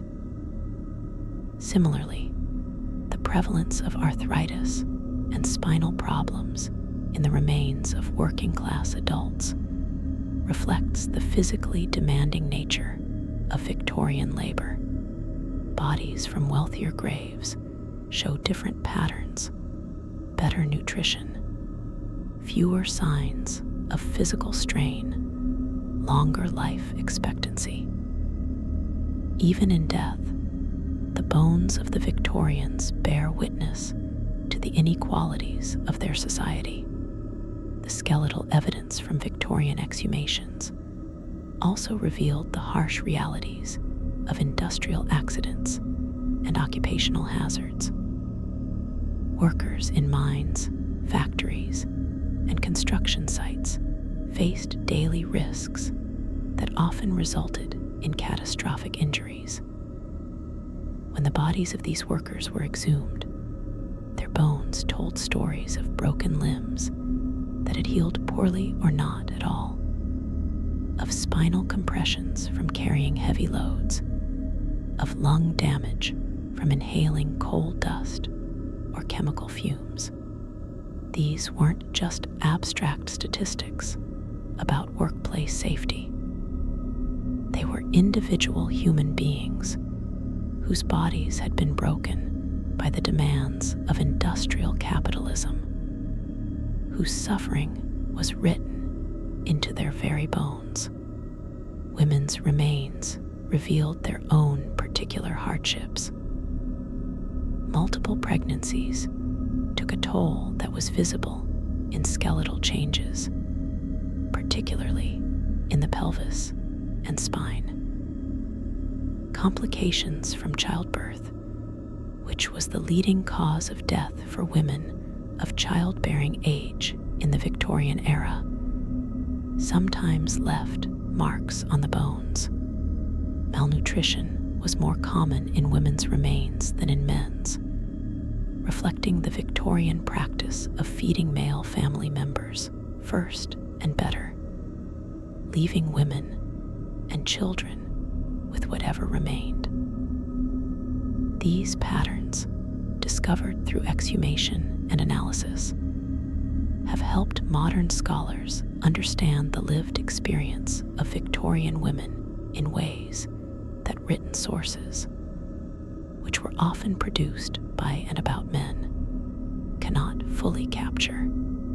The exhumation of cholera victims from the great epidemics of the 1830s, 1840s, and 1850s provided particularly grim evidence of how quickly this disease could kill, and how terrifying it must have been to witness.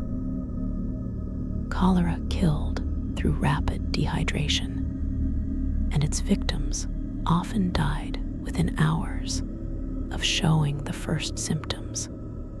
Mass graves from cholera outbreaks, when exhumed, revealed hasty burials, bodies wrapped in sheets rather than placed in coffins, lime scattered liberally to try to prevent the spread of disease. The bones of cholera victims often showed signs of the physical trauma the disease inflicted, severe muscle cramping that could actually fracture ribs, dehydration so extreme that it affected bone density. These mass graves also revealed the panic and social breakdown that epidemics caused.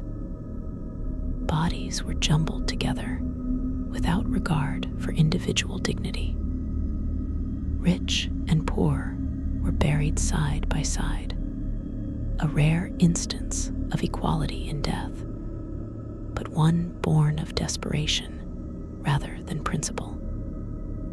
Families were often buried together, entire households wiped out in days.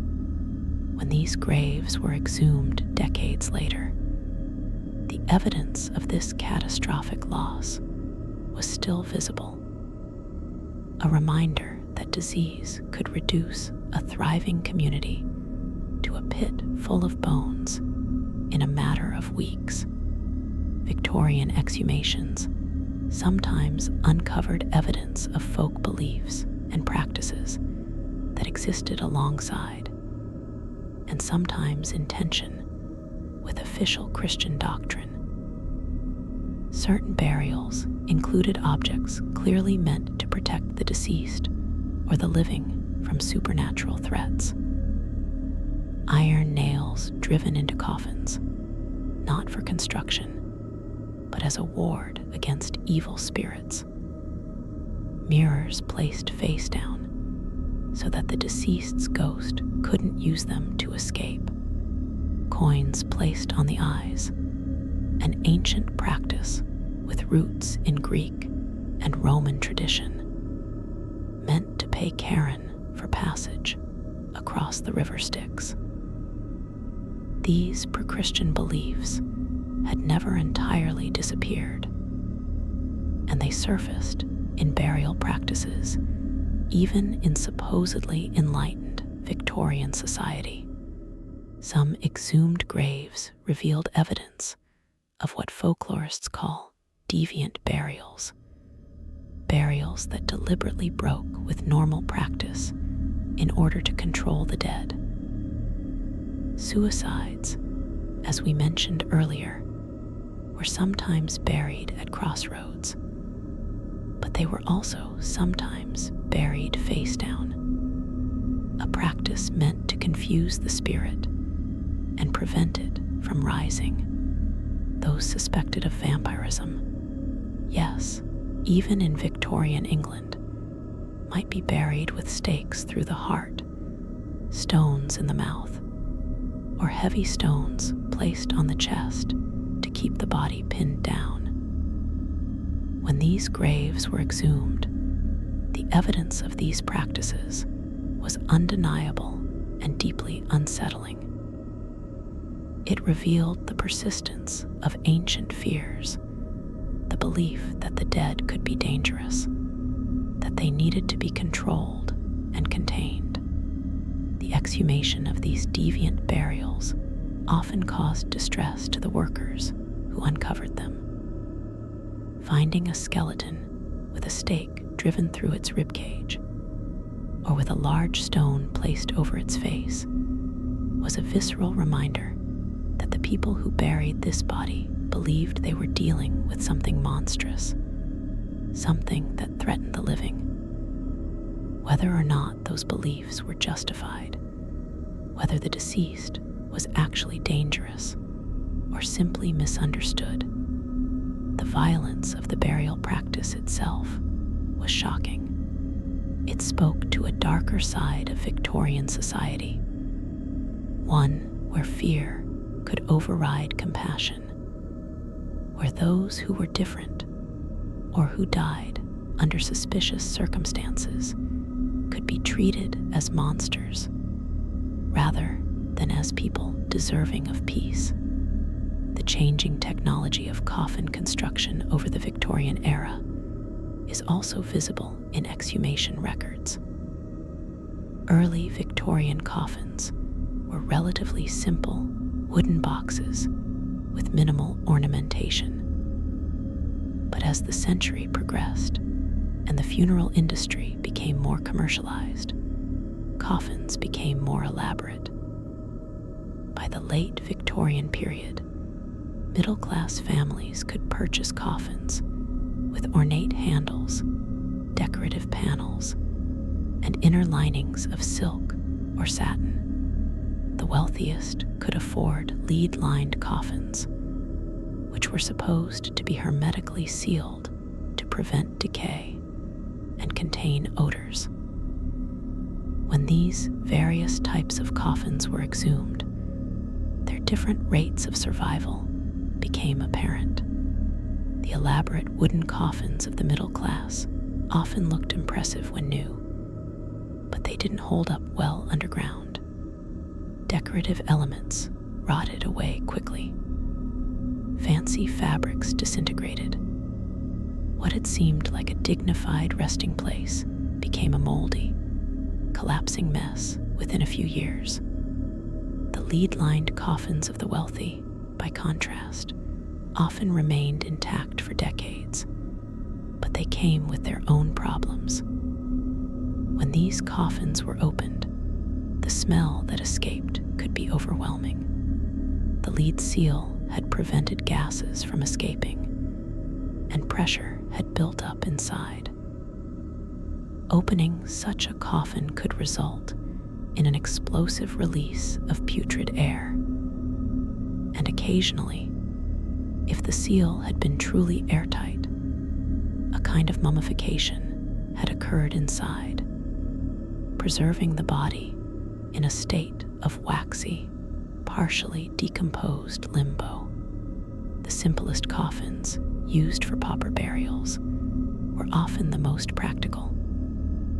Thin pine boxes rotted quickly, allowing the body to return to the earth relatively fast. There was no false promise of preservation, no illusion that death could be held at bay with expensive materials and fancy linings. When these coffins were exhumed, there was usually little left, just bones mingled with soil.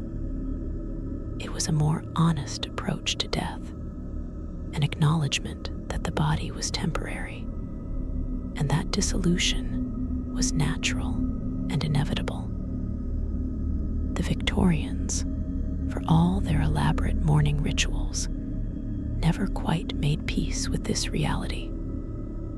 They wanted to believe that love or money or proper burial practices could somehow cheat death of its finality. As the Victorian era drew to a close, attitudes toward death and burial were beginning to shift. The elaborate mourning culture that had characterized the mid-Victorian period started to seem excessive, even morbid. Queen Victoria herself, who had famously mourned her husband Prince Albert for 40 years, wearing black until her own death, came to be seen as an example of grief taken too far. The younger generation pushed back against the strict rules of mourning dress and behavior, against the obsessive focus on death that had dominated their parents' lives. The 20th century would bring a different approach, one that tried to sanitize death, to hide it away in hospitals and funeral homes, to make it invisible rather than central to daily life. But before this shift could fully take hold, the Victorians left behind a legacy of exhumed bodies, documented evidence of how they had lived and died. Museum collections filled with skeletons and preserved organs. Medical schools with anatomy labs full of teaching specimens. Archives containing exhumation reports, coroner's inquests, and burial records. All of this material, disturbing as it is, provides invaluable insight into Victorian society.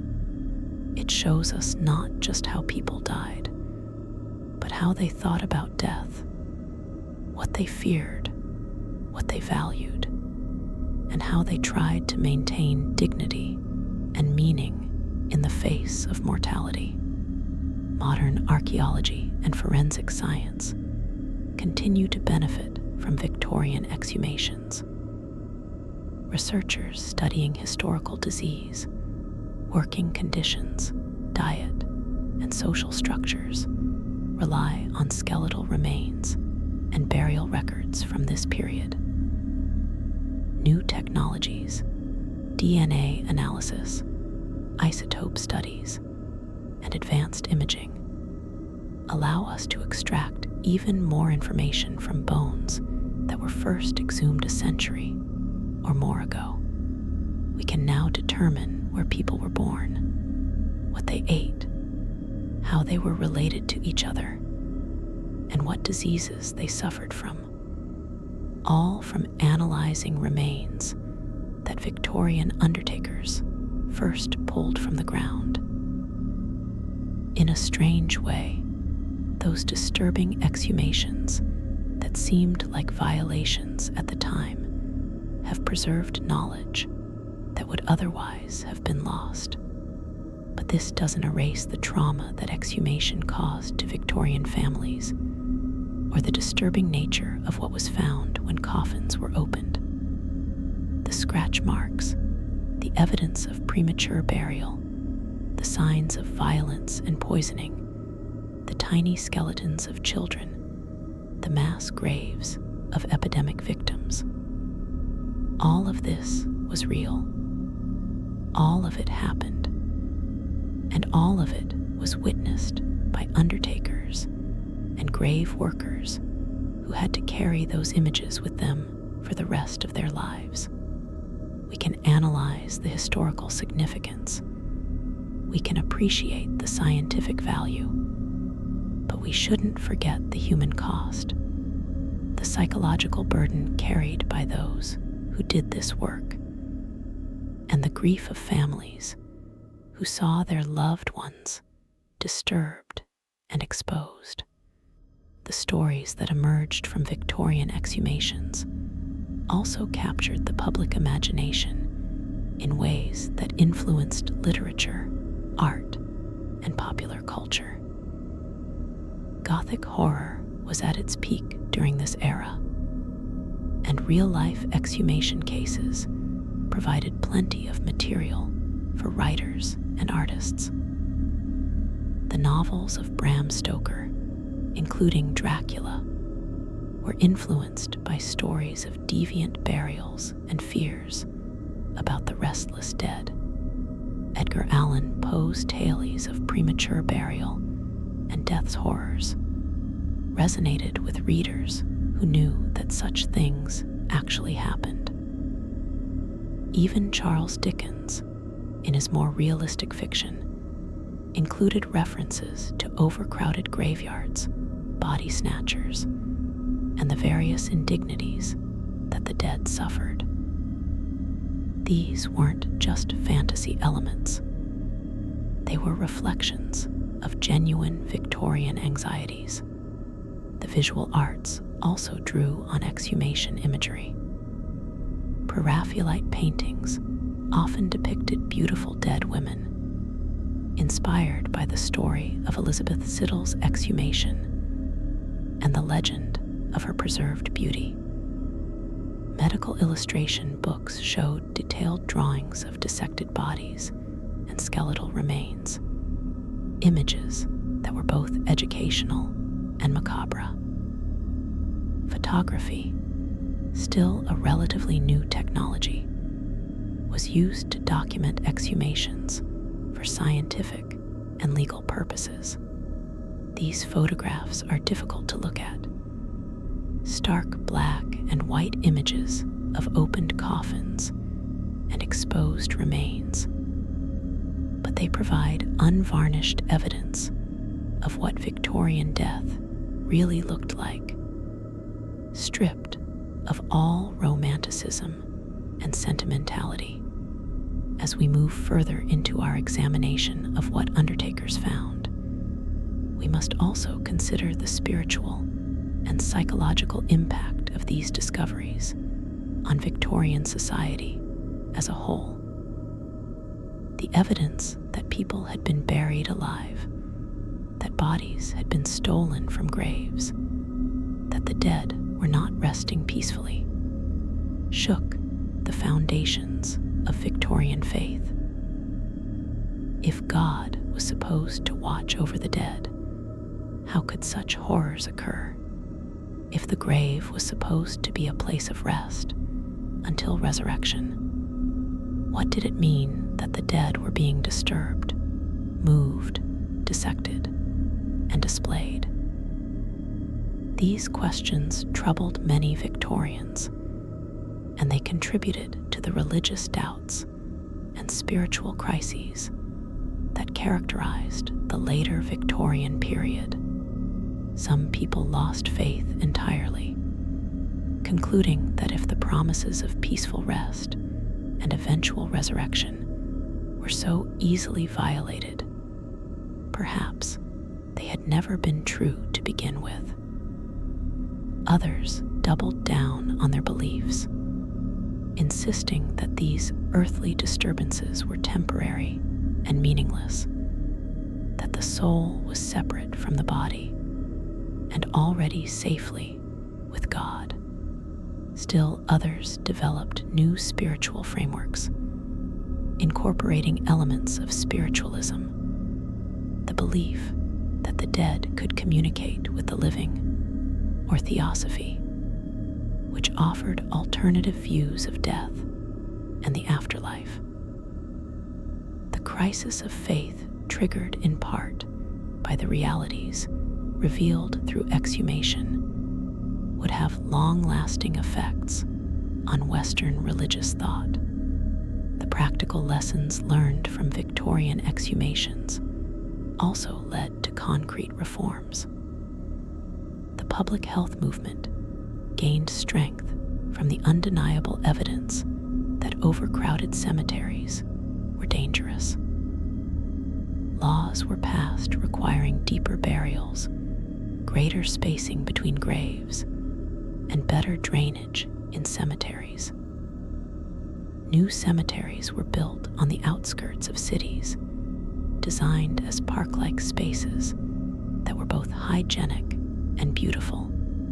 The garden cemetery movement, which had started earlier in the century, gained momentum.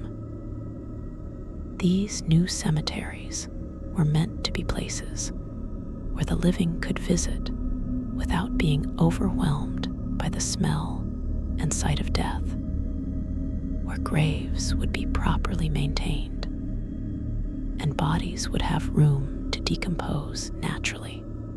Cremation, as mentioned, became increasingly accepted as a solution to the problems of burial. By 1900, there were several crematoria operating in England, and the practice was no longer seen as shocking or sacrilegious. The First World War would accelerate this trend. With so many bodies to dispose of and so many traditional burial grounds full, cremation became practical necessity. By the mid-20th century, it would be the preferred method of dealing with the dead in much of the Western world. In a sense, the horrors revealed by Victorian exhumations had finally pushed society toward a more hygienic, efficient approach to death. But even with these reforms, exhumations continued. They still happen today, though far less frequently and under much stricter regulations. Modern exhumations are typically conducted for specific purposes: criminal investigations, identification of unknown remains, relocation for construction, or family reasons. The process is more controlled, more respectful, and more scientifically rigorous than Victorian exhumations were. Bodies are handled by trained professionals, forensic anthropologists and archaeologists, who approach the work with both expertise and reverence. The remains are documented, analyzed, and then reburied or cremated according to legal and ethical guidelines. Yet the fundamental disturbing nature of exhumation hasn't changed. Opening a grave and exposing a body to light and air after years or decades underground still feels like a violation, still produces visceral reactions in those who witness it. The difference is that modern society has developed better protocols for managing these reactions, for supporting the families affected, and for ensuring that exhumations serve clear, justifiable purposes. We've learned from the excesses and abuses of the Victorian era. Even if we haven't entirely solved the ethical dilemmas that exhumation presents, the legacy of Victorian exhumations extends into our contemporary death practices in subtle ways. Our preference for embalming, for example, has roots in Victorian anxieties about the horrors of decomposition revealed by exhumations.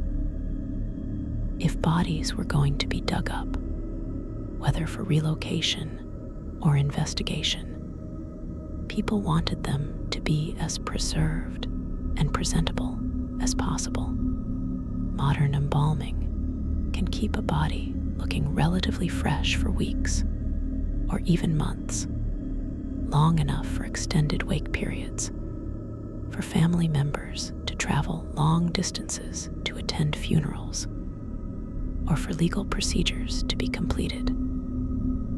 It's an attempt to control and delay the natural process of decay, to give families more time with their loved ones, to make death seem less immediate and final. Our funeral industry, with its elaborate caskets, concrete vaults, and preservation techniques, is also partly a response to Victorian-era anxieties. The promise that modern burial methods make is essentially that your loved one will be protected, that their body will be preserved, that they will rest undisturbed. Whether these promises can be kept in the long term is questionable. Caskets eventually fail, vaults crack, and nature reclaims what has been buried. But the illusion of permanence, of control over death and decay, is comforting to many people. It's a way of pushing back against the horrifying realities that Victorian exhumations made visible, of pretending that we've somehow conquered the indignities of death. As we near the end of our exploration, it's worth reflecting on what the experiences of Victorian undertakers can teach us about our own relationship with death. The Victorians were more familiar with death than we are. They saw it more often, touched it more directly, lived with its constant presence. And yet, when they actually confronted the physical realities of long-term decay through exhumation, they were as horrified as anyone would be. There's a difference between knowing intellectually that bodies decompose and actually seeing it, smelling it, handling it. The undertakers who conducted exhumations crossed that boundary repeatedly, and it changed them. In our modern era, death has become increasingly abstract. Most people never see a dead body outside of controlled funeral home settings. We don't prepare our own dead for burial. We don't dig graves with our own hands. Death happens in hospitals, behind closed doors, managed by professionals. Bodies are whisked away and returned to us embalmed and displayed in caskets designed to look like they're merely sleeping. This distance has its advantages. It spares us trauma, allows us to maintain comforting illusions, but it also disconnects us from the natural cycle of life and death, makes mortality seem more frightening and foreign than it needs to be. The Victorian undertakers who opened exhumed coffins had no such distance. They couldn't pretend that death was peaceful or pretty, or anything other than what it was, the messy, inevitable breakdown of the body. And while that knowledge was burdensome, it was also honest. They understood, in a visceral way that most of us don't, that we are all temporary, that our bodies will not last, that time and nature are more powerful than any human effort to preserve or protect. There's a kind of wisdom in that understanding, even if it came at a psychological cost. So what can we take away from these stories of Victorian exhumations, from the catalog of horrors that undertakers found when they opened coffins? Perhaps the most important lesson is about dignity. The Victorians failed, in many ways, to treat their dead with consistent dignity. Bodies were stolen, graves were overcrowded, exhumations were conducted carelessly, and the poor were treated as less than human even in death. But they also cared deeply about death, built elaborate rituals around it, and struggled genuinely with how to honor the dead while dealing with practical necessities. Their failures and their efforts both have something to teach us. We should remember that every body in every grave was once a person, someone who loved and was loved, who had hopes and fears, who deserved respect. When graves must be disturbed, when exhumations are necessary, they should be conducted with the utmost care and reverence. The dead cannot speak for themselves, cannot protect their own dignity. We, the living, must do that for them. The Victorian Undertakers, who treated remains gently, who spoke softly while working, who tried to preserve what dignity they could, understood this. So did the families who fought to protect their loved ones' graves, who demanded that their dead be treated as people rather than objects. We should also remember that death, for all our efforts to control and sanitize it, remains fundamentally wild and ungovernable. Bodies decay. Coffins fail. Nothing we do can change this. The Victorian attempts to preserve bodies, to build permanent tombs, to keep the dead present and uncorrupted, all ultimately failed. Nature had the last word, and perhaps there's something liberating in accepting that, in letting go of the illusion that we can cheat death or prevent decay.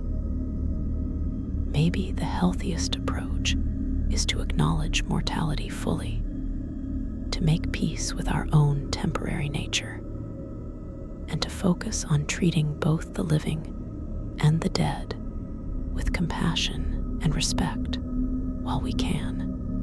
The stories of what undertakers found in Victorian coffins are disturbing. Yes, they're meant to be. They're windows into uncomfortable truths about death, about class inequality, about human vulnerability and resilience. They show us people at their worst, stealing from graves, burying others alive through negligence, treating the dead as commodities. But they also show us people at their best, workers who maintained their humanity despite traumatic work, families who fought for their loved ones' dignity, reformers who used the evidence of these horrors to push for change. Both sides of human nature are visible in these exhumation records, and both deserve to be acknowledged. As you settle into sleep tonight, perhaps these stories will seem particularly vivid, particularly unsettling. The scratch marks on coffin lids, the tiny skeletons of children, the evidence of theft and violation and fear. These images are heavy, difficult to carry, but they're also important. They remind us that death is real, that it happens to everyone, that how we treat the dead says something fundamental about who we are as a society. The Victorians grappled with these questions and often came up short. We're still grappling with them today. Maybe, if we're willing to look honestly at the past, at the mistakes and horrors and hard-won lessons, we can do better. The work of those Victorian undertakers, opening coffin after coffin, witnessing horror after horror, served a purpose. It revealed truths that needed to be seen. It provided evidence that led to reforms. It gave voice, in a way, to the dead who had been forgotten or ignored. That work was necessary, however traumatic it was for those who did it. And in some small way, by telling their stories now, By acknowledging what they saw and what it cost them, we're continuing that work. We're bearing witness. We're remembering. We're ensuring that the dead and those who served them are not forgotten. So as you drift off tonight, know that while the stories we've explored are dark, they come from a real place, from real lives and real deaths. The Victorians faced mortality head-on in all its messy, frightening reality. They didn't always handle it well, but they tried. They built elaborate systems to manage death. They created rituals to give it meaning. And when those systems failed, they opened the graves to see what had gone wrong. What they found changed them, changed their society, and left a legacy that we're still processing today. The dead are quiet now. The graves that were exhumed in Victorian times have long since been closed again. The bodies reburied or cremated, the stories documented and filed away. But the lessons remain. Death comes for everyone. How we face it, how we treat those who have died, and how we remember them afterward, these are choices we make as individuals and as a society. The Victorian undertakers who opened those coffins made their choices, day after difficult day. Now it's our turn to decide how we'll face the same inevitable truths they confronted. Rest well and remember, in the end, we're all just passing through. What matters is how we treat each other, living and dead, along the way. Thanks for joining us on this dark journey through Victorian death. If you found this exploration meaningful, let us know in the comments. And until next time, sleep peacefully, knowing that the horrors of the past have taught us how to face our own mortality with a bit more wisdom and perhaps a bit more grace.